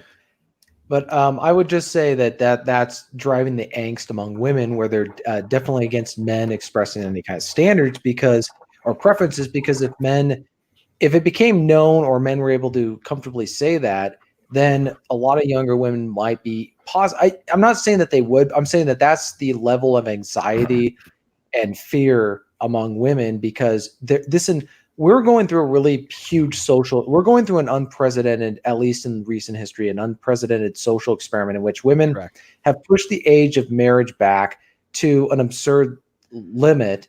And it's entirely predicated on the belief, the faith, the absolute certainty and reassurance that they hear from everyone that there will be a beta in waiting to marry her when she is ready to get married. And her fear is that beta will get snatched up by a younger woman. That's one. Well, the reason too is this. The other thing that you fail to kind of recognize, even though you just didn't say it in there, was that women have been under the belief system that they can adopt a male sexual strategy and that they're going to reap the same rewards as men in the sexual marketplace. And the fact is, we both have two different sexual market strategies. Women are born rich, women are born rich, men die rich, right? So women die poor, so to speak. We both peak on the sexual marketplace at completely different areas, right? So men peak on the sexual marketplace between 35 to 55. That's where their peak continues to go up, right? But men are made, women are born. Women, Rich Cooper talks about this. I love this phrase. Women just need to preserve their wealth. Men need to build wealth. You know what I mean? So that's the thing. It's hard in a fucking society that teaches you that instant gratification is king to tell people, hey, guess what you should be doing? You should be keeping your fucking legs closed. You shouldn't be having sex. You shouldn't be going on fucking Twitch and fucking Snapchat and fucking fingering yourself with fucking donkey dildos and all this other shit, right? And making money. Instead, what you should be doing is preserving your fucking sexuality so that you can invest it into a quality man. But the problem therein is it takes work and it takes time. And it takes I'm serious though. Yeah, a lot of people don't want to put in the work. I'm seeing this within my generation, particularly, where you're absolutely right. The women act like men and the men act like women. It's not working out though. We're starting to see.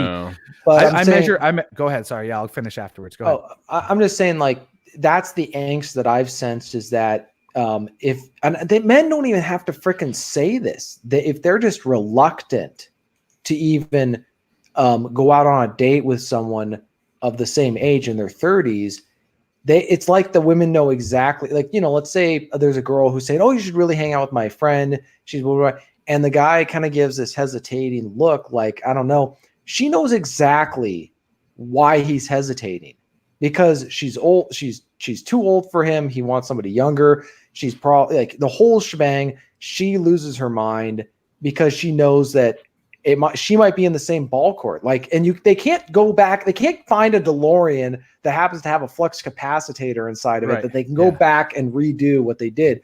That's the difference between men and women. That's the beauty of the wall. The beauty of the wall is they smash right into it, and then they wish that they fucking changed their ways. But then they just become more bitter and they destroy society. Well, it's kind of like with you, Corey. You hit rock bottom and got out of it.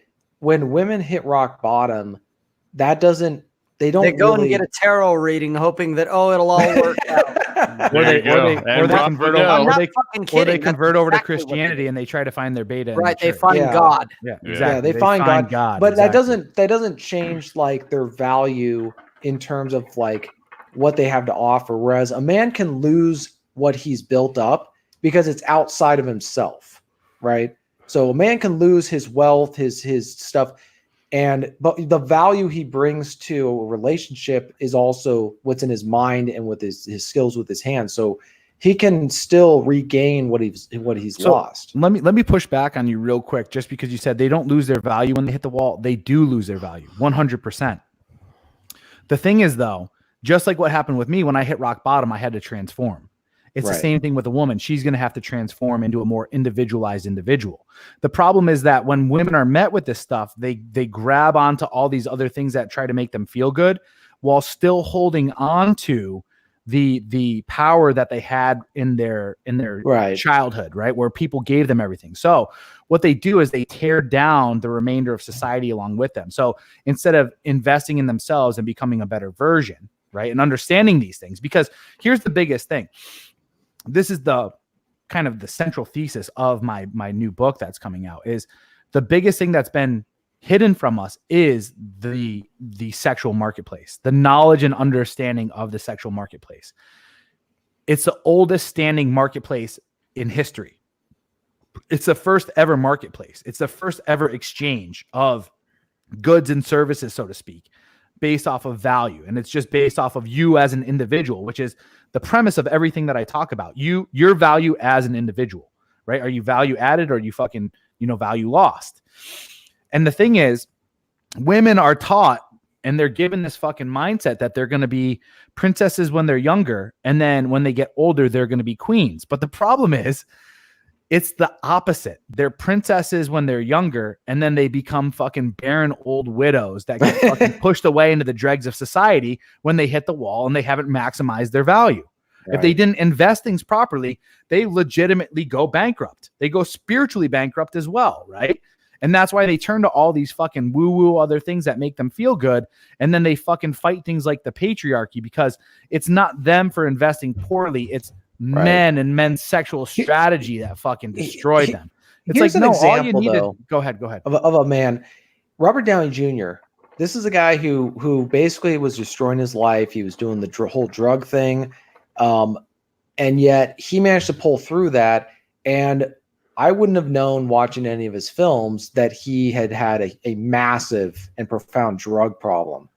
But you can look at Carrie Fisher at when she was still alive and know she did coke, right? Like it shows on her face. And I'm not saying that that's good or bad or that men should do coke or whatever. What I'm saying is that for men, hard life experience, kind of like Humphrey Bogart, hard life experience actually makes a man more like it gives him something where he gains knowledge or experience or something that he can actually bring to the table.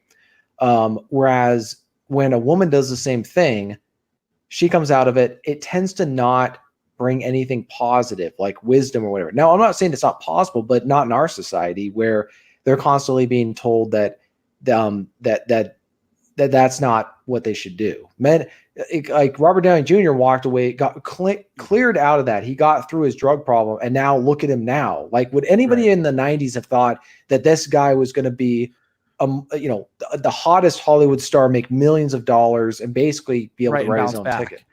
Right. Yeah. Right. He could have done something similar to what I was contemplating and just fucking offed himself, which is, men are forged in the fire. But the problem is, back in the day when we had rites of passage, we were doing that when men were transitioning from boyhood to manhood, and we mentored them along the way.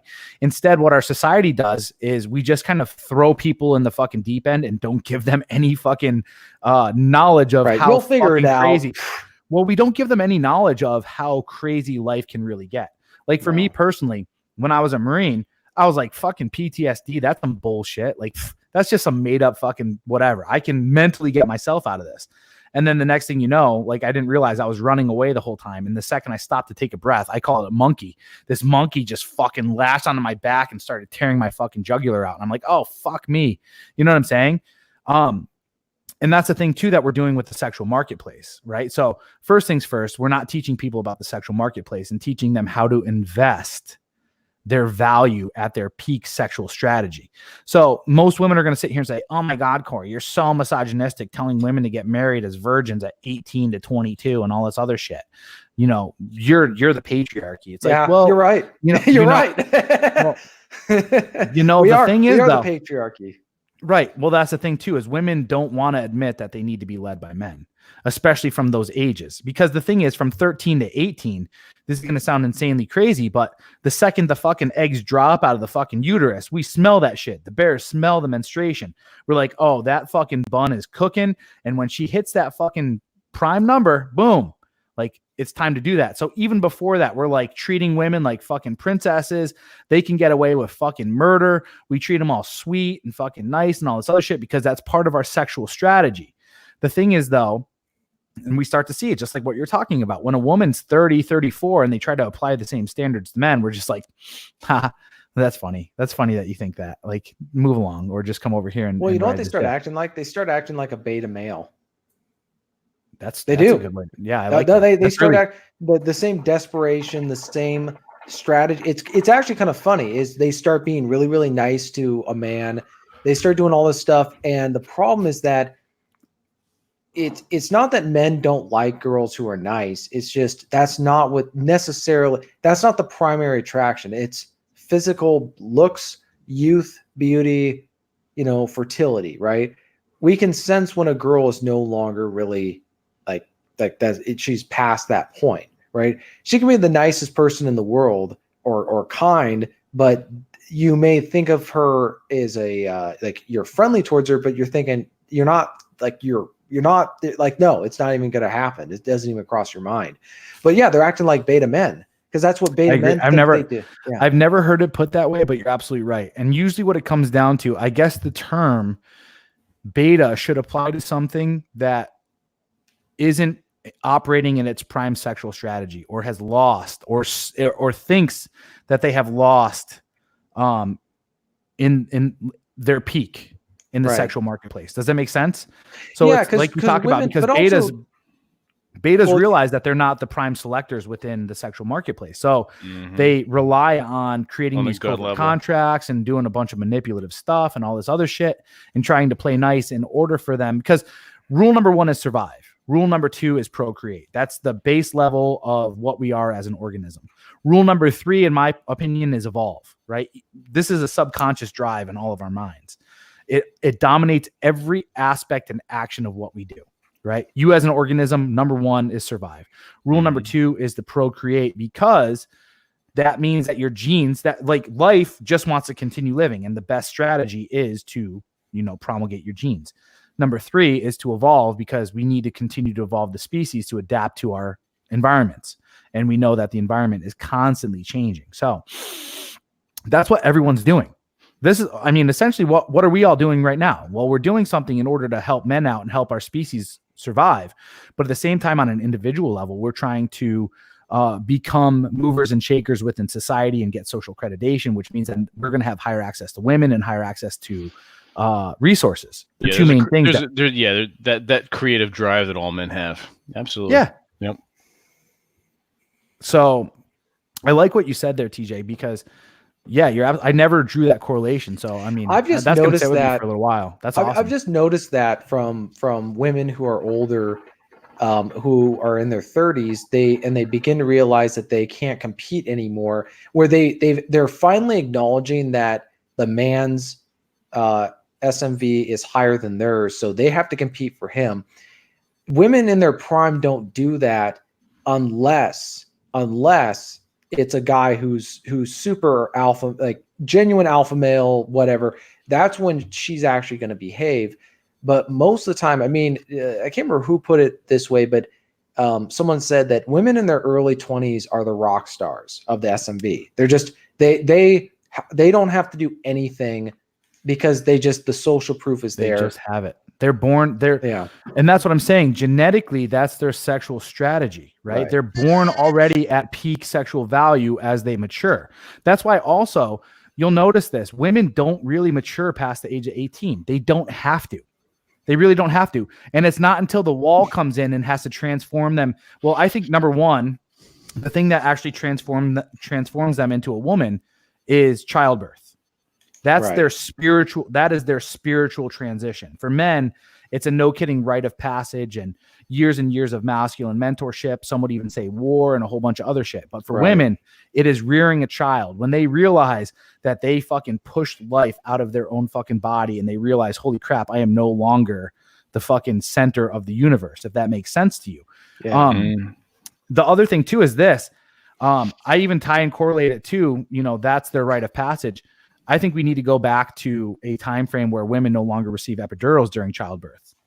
We are disassociative. We are disassociating. You're disassociating your transformation. Isn't that why they have to slap the kid when the kid's born, because of the drugs?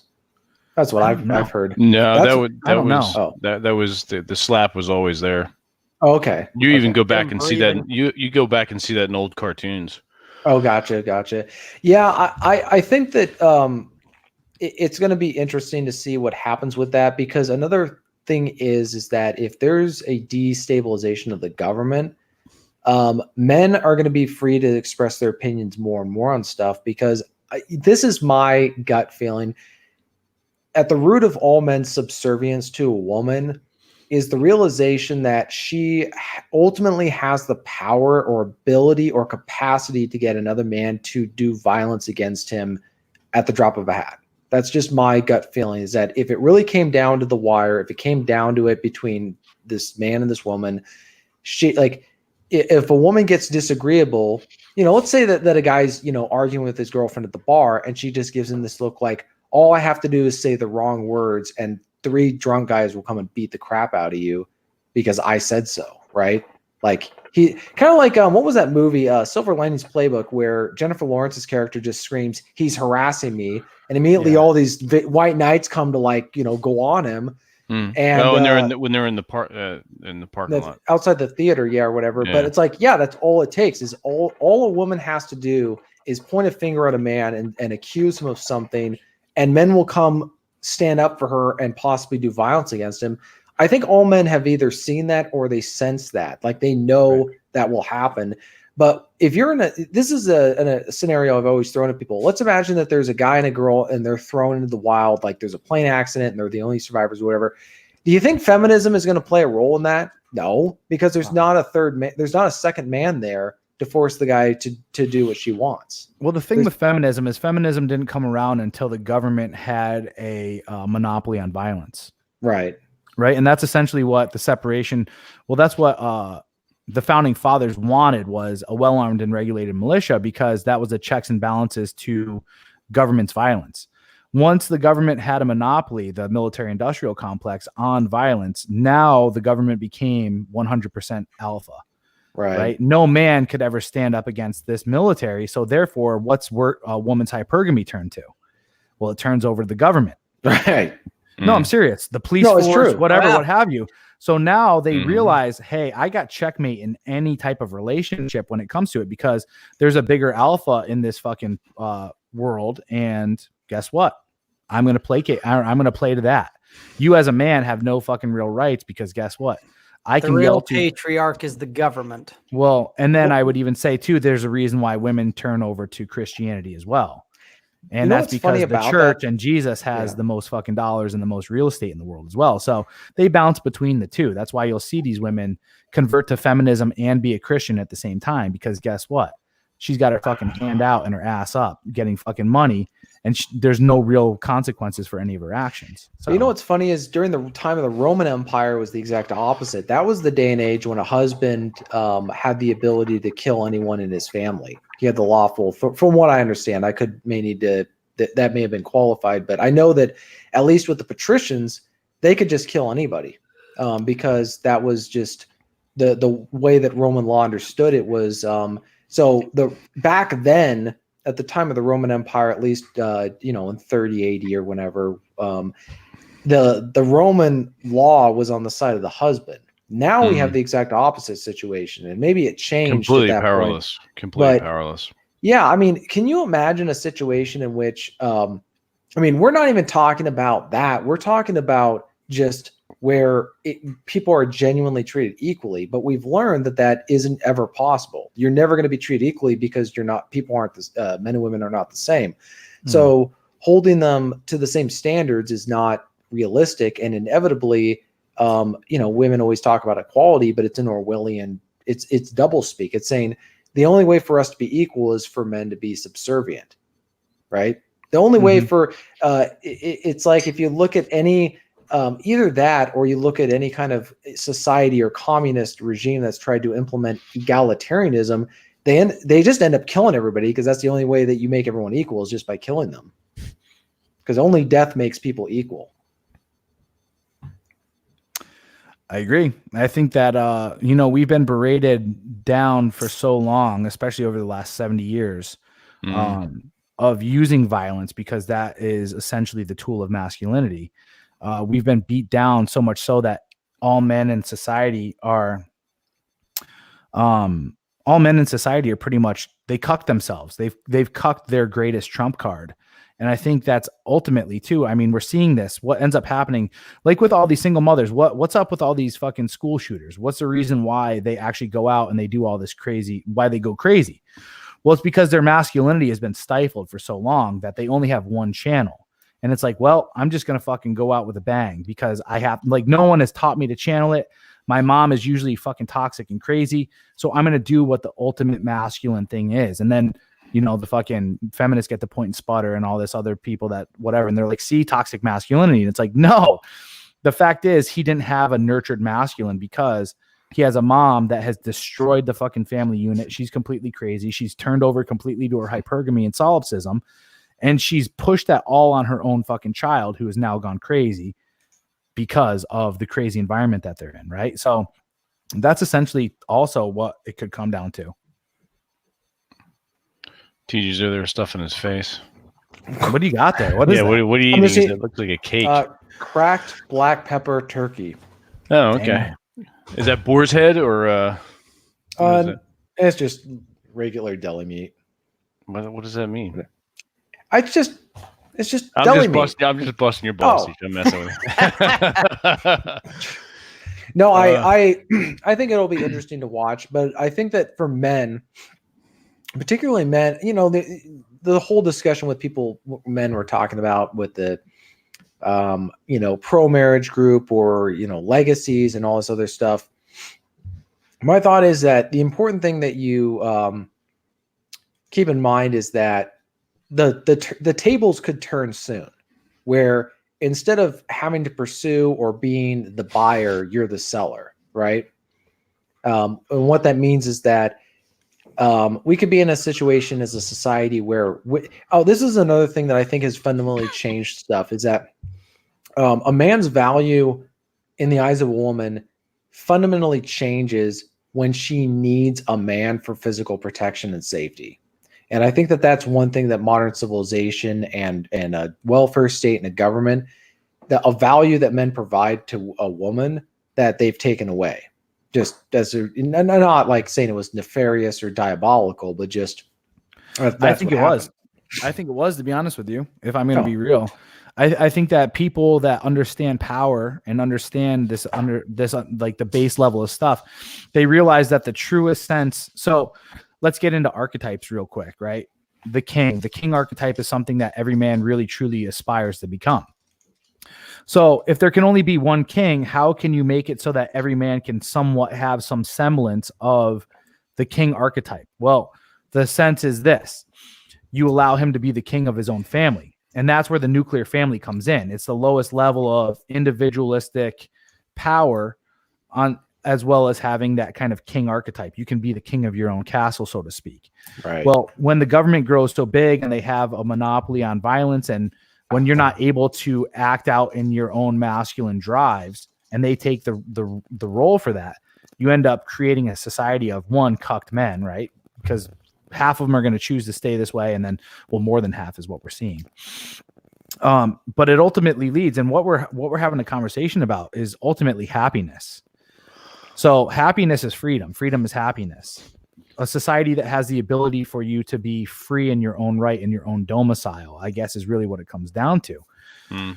So when the government is able to take over and replace you as an individual being the king of your own family, that creates a huge environment where it's like not good, right? Then the next thing is this: women realize, oh shoot, well, because femininity, they want to be the queen, but the queen usually has to sit there and uphold these virtues of femininity and allow the man to rule. But when you have a king that just says, right, the government that says, oh, guess what? If you align with me, this is like Xerxes in a way. If you align with me, you no longer have to have a king of your household. You no longer have to worry about relying on him as a resource provider and all this other stuff. And then you don't have to worry about him upholding boundaries over you and maintaining standards. You can just hip him out, and oh, by the way, we'll incentivize you with this. Fucking alimony for life. If you eat this fruit, you'll become a god, just like, you know, right? Isn't that kind of what it goes back to? Is that I'd say that's always an allegory for women. Yeah, absolutely. Yeah, it's offering them the ability to be in charge.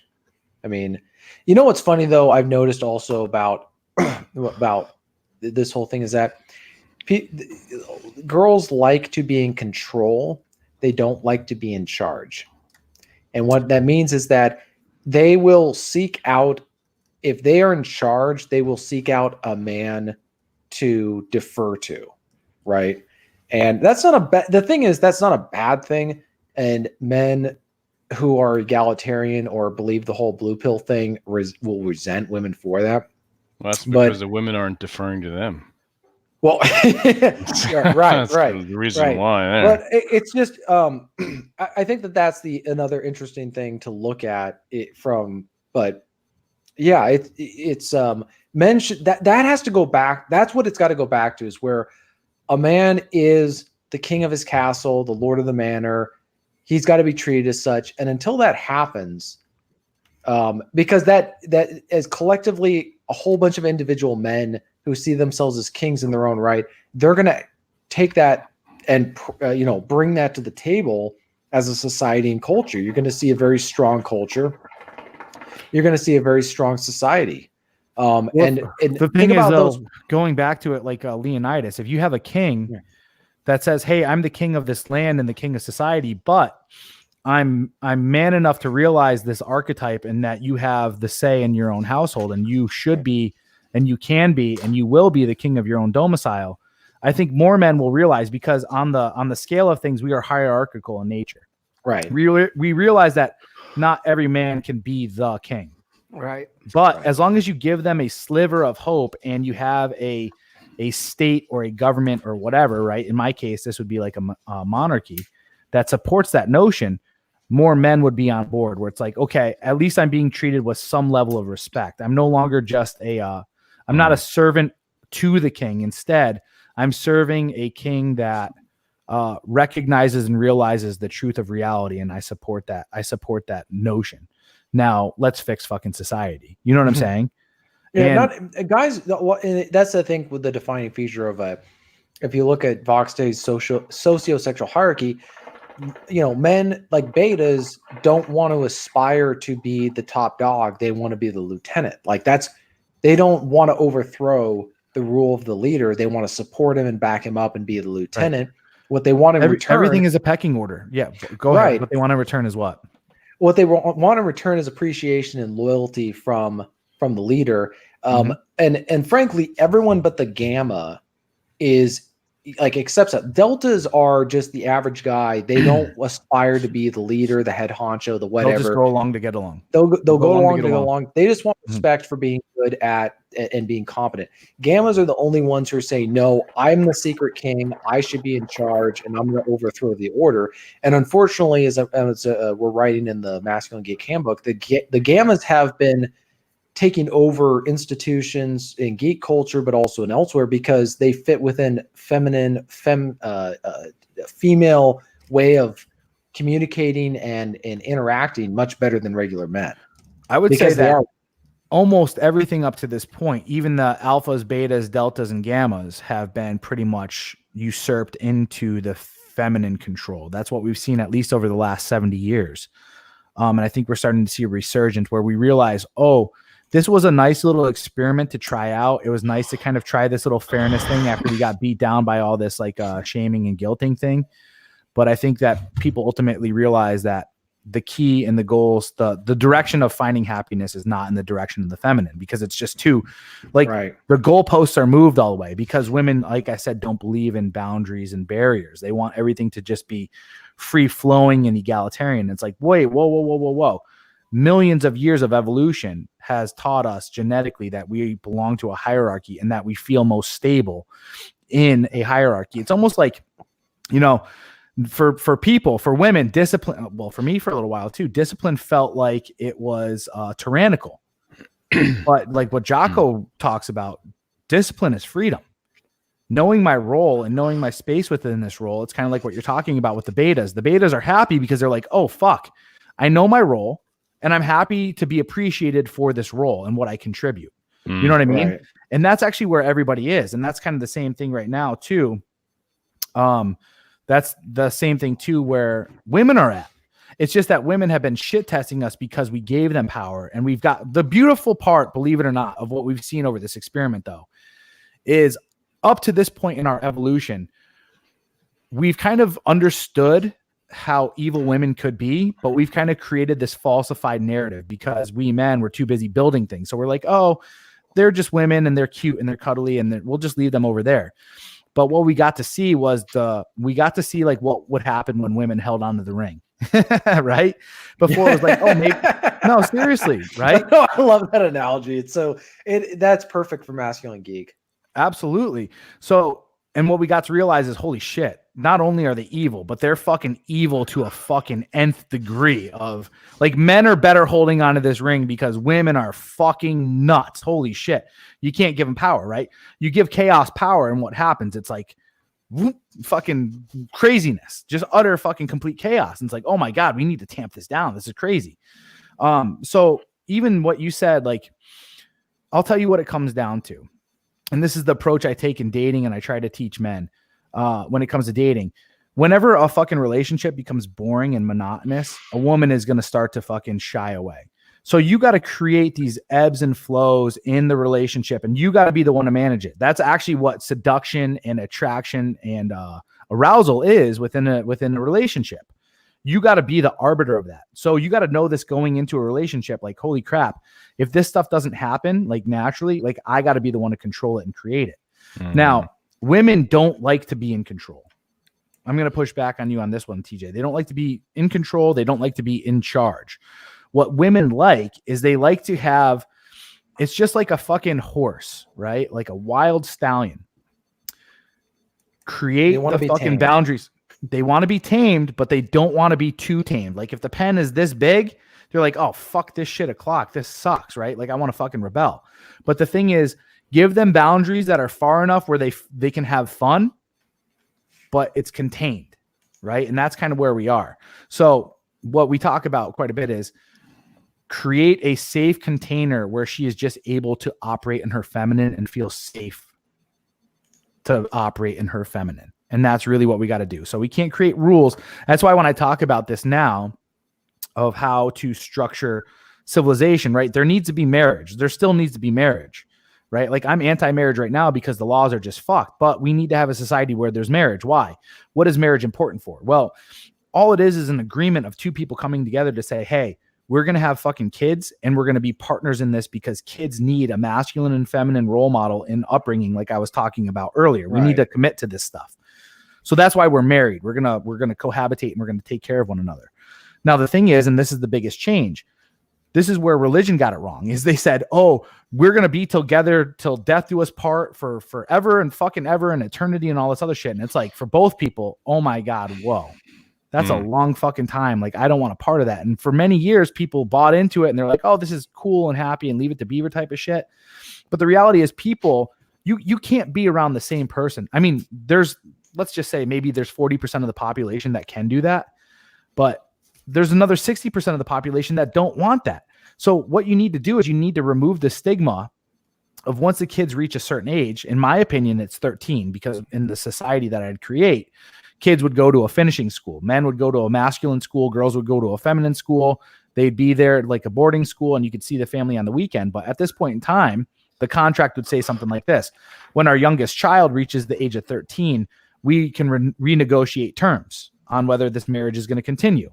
And in the contract, there were some things like, hey, if the marriage doesn't continue, you're going to get 4 years of allowance for you to be able to go to college and get a job and kind of live on your own and all this other stuff, because you obviously haven't had any skill in the workforce. So the man's going to take care of her there, but there's a set time. And then there's another part of the contract that says if we want to renegotiate and stay married, because now we've lived together for 15, 16, 17 years, some people like the comfort. Let's just re-sign another contract for another 10 years after this. But it still leaves open the option for you to be able to separate and go fuck other people and do all this other stuff. So a woman doesn't have to fucking just sleep with one man for the rest of her life. And a man doesn't have to sleep with one woman for the rest of his life. Like, we're sexual creatures, right? Sex, like I said, sex dominates 50% of fucking our operating system.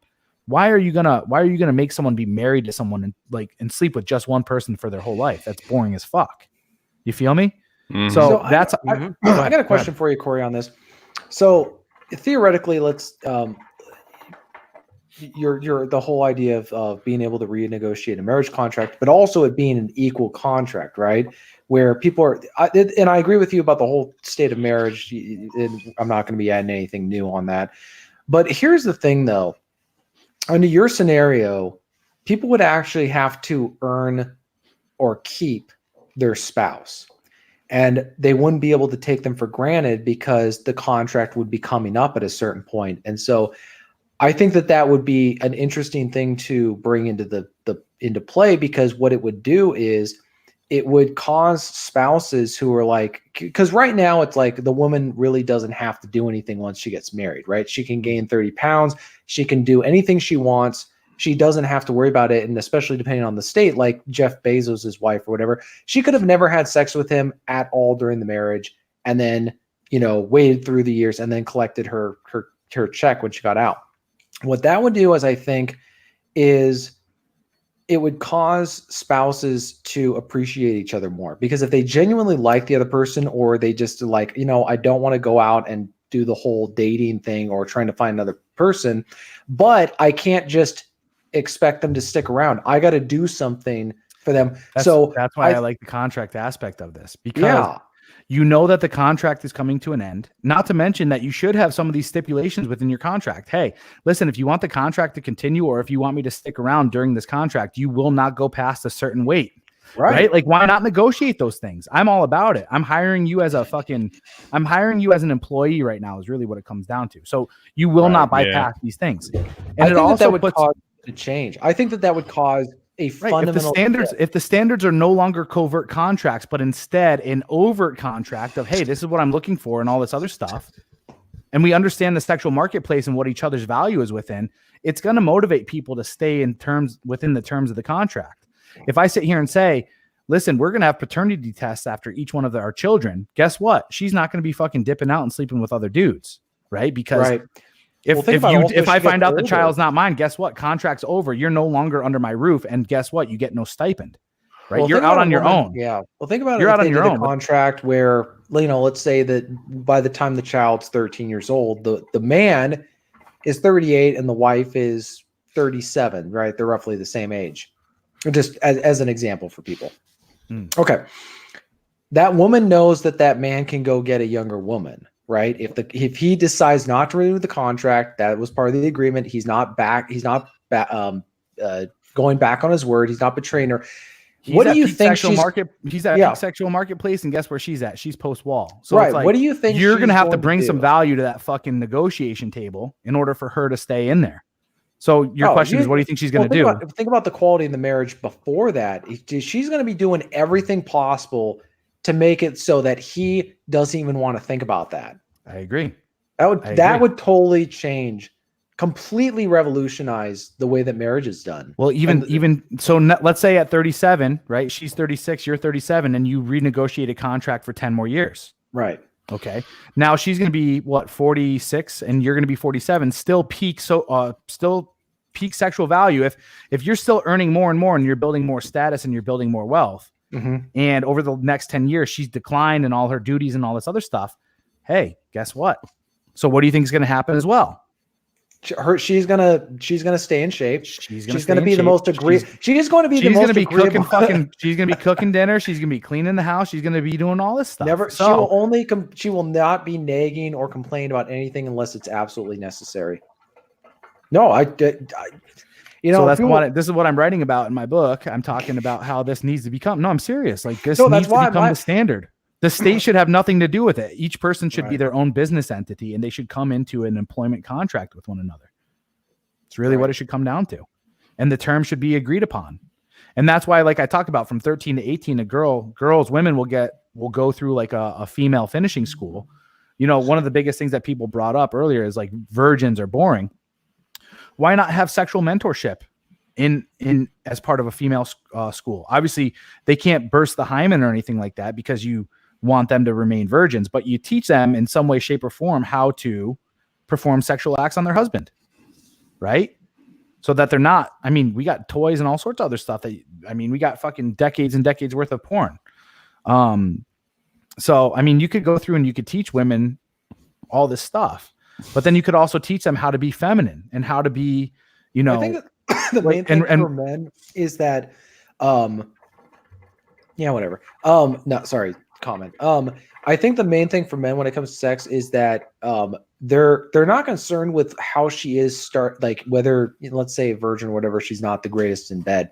That's not really, I think, the biggest fear for a man. It's that she used to be a total freak for some other guy, but you've made a commitment to her, and that guy made no commitment to her. Didn't do anything to get that. You're not getting her sexual best. Yeah, you're not getting her sexual best. But if you're marrying a virgin, you are for whatever it is, you're getting the best in that scenario. You're getting her highest value, but at the same time, it's going to take a lot of work. Now, there's one thing that I didn't mention and how I'd kind of create. Jesus Christ. One thing that I didn't mention so far is like in this new society that, let's say, I'm creating, men would not be able to get married until the age of 30. And men would serve in the military from 18 to 30. I agree with that. Yeah. So that's the thing is, and this is what it comes down to is whenever you live in a society, both men, the reason why our society is failing right now is this: people don't have equal skin in the game as far as their contributions to society. Okay. So women will get mad and sit there and be like, oh, from 18 to 33, I got to be married to fucking some guy that you pretty much like sold me off to. Yes. Because at your highest value, you're dedicating this role to society. But after that, whenever your contract comes up, you can be free. But the thing is, and this is what I've come to understand in my time frame of being in the military, when you go in the military, you give over all your rights. You are controlled 100% by the dictates of the authority of the U.S. military. I didn't understand and learn and love freedom until I lost all my rights as an adult. And that's the thing, is that in order for people to learn these things and actually want to procure those rights, you first got to lose them. You really do. And that's your first duty to society in a way, is losing your rights and having, like I said, a benevolent fucking king who sits there and gives them back to you at some point in time and says, all right, now that you understand this, remember it. Right? Because the thing is, we don't learn lessons until we fucking learn the fucking lesson. Right. You feel me? Right. So men will be in the military from 18 to 30, and no one will be allowed to men will not be able to procreate or get married between the ages of 18 and 30. Plain and simple. And then at 30 years old, you can opt to get out. The cool part about being in the military, though, is I would make it so that people would have to learn at least 2 trades while in the military that could carry over into the civilian world that you could automatically transfer over to. And then there would be a pension program or some type of thing where it'd be either you get your first house on us for free, right? Because if you're dominating society, you might as well be able to give that away. That's what they used to do in the Roman army. They'd give lands to their right. Whatever. And that way there, when you're 30 years old, you can get out and you can automatically have a wife and not have to worry about buying a house. So you have the nest in order for you to be able to procreate. But remember, marriage is only meant for procreation. So if you're not looking to get married and procreate, you don't need to get married. You can go and have sex with whoever's out there as long as they're not 18 to 26 years old. Right. And then the other thing too is prostitution would be legal. And then the women that opt out of getting remarried again at 33, it's just like banging fucking MILFs right now, right? That's where I've learned the majority of my sexual experiences from. Well, I shouldn't say majority. Now it's before that it was. Yeah. So men are enticed to go out and bang as many women from 18 to 30 so that they can learn female nature, but you're not allowed to marry or impregnate. So everyone serves their duty to society, but from 30 on up or 33 and on up, if however you choose, if you're a woman, you are a free individual. You can go about doing whatever you want. You can go and earn your own resources. You can contribute however you see fit. You can go and fuck whoever you want. You've already had kids, right? Each woman would only be allowed to have 2 children, though, because we need to control population. Yeah, right. But as a man, you could practice. That's another thing that I'd open up. So polygyny would be 100% legal, if not 100%. What am I trying to say? I'd encourage it, because what I'd want men to do is produce enough where they can have numerous women. That's a man's ultimate prize. That's what men really like. That's what my goal is. My goal is to become so super fucking loaded that I can have 9, 10, 30 wives and produce fucking 300 to 1,000 offspring. You have your own fucking zip code over there. Yeah. I need nice. to take over. I want to fucking go down in history fucking greater than Genghis Khan, bro. Oh, there you go. I like you it. know, fucking Fidel Castro, dude. I didn't realize that he has the highest lay count.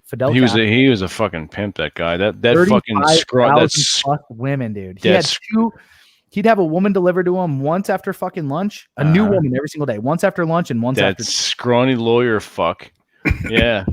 That's why fucking for sure Justin Trudeau is his fucking bastard child. It would not surprise me. It would not surprise me. His dirty whore mom got pregnant by Fidel Castro. I believe it. I totally believe it. All right, gentlemen, we are coming up on the 2-hour mark. This has been a fantastic talk and discussion and fantastic insight into what you're doing. So, no, seriously. Now, where can everyone find you and learn more about please do go to A God Amongst Men on YouTube right now and subscribe. I'm at 600 plus followers right now. I'm obviously trying to get monetized, so to speak, right? So if you can help add to that and just spread the word as well. I don't really care so much about the monetization, more so than just getting the word spread out. Exactly. Yeah. God Amongst Men on YouTube. And if you don't mind, like I said, Instagram at Corey Capella. You saw my name on the screen earlier, but the biggest thing that I'd love for you guys to do is if you're interested in anything that I talked about so far today, I have a forum where we talk about a lot of this stuff where you can really learn to grow in the 6 key areas that I talked about: the physical, mental, emotional, spiritual, financial, and relational, on top of talking about game, where we're focused on building wealth, building muscles, and money, muscles, and girls. So www.thewartribe.com. It's where you can subscribe. You can have direct access to me. And then every Sunday I go live with only War Tribe members, and I do a mastermind /webinar where we go for 2 hours and we, no kidding, talk about the things that are kind of plaguing you in your life and the corrections that you can go about like implementing into your life right then and there. So it's $20 a month to be a member of War Tribe. But I mean, with a webinar every weekend on top of all the stuff you get out of it, that's a ridiculous price. It's a good value. Yeah. How do I contact you, Mr. Homeschool Time? Yeah, you can email me directly. You can either go to my Instagram and DM me, or you can email me directly at agodofmen@gmail. agodofmen. So Instagram at Corey Capella or agodofmen@gmail. Excellent. Rob, where Thanks can for having me on, guys, by the way. Seriously. Oh, of course. Absolutely. I will definitely have you back on again.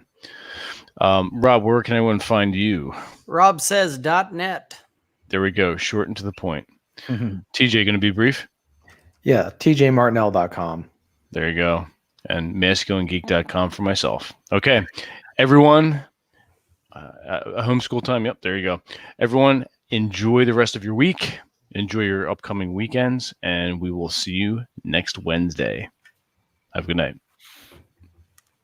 Adios.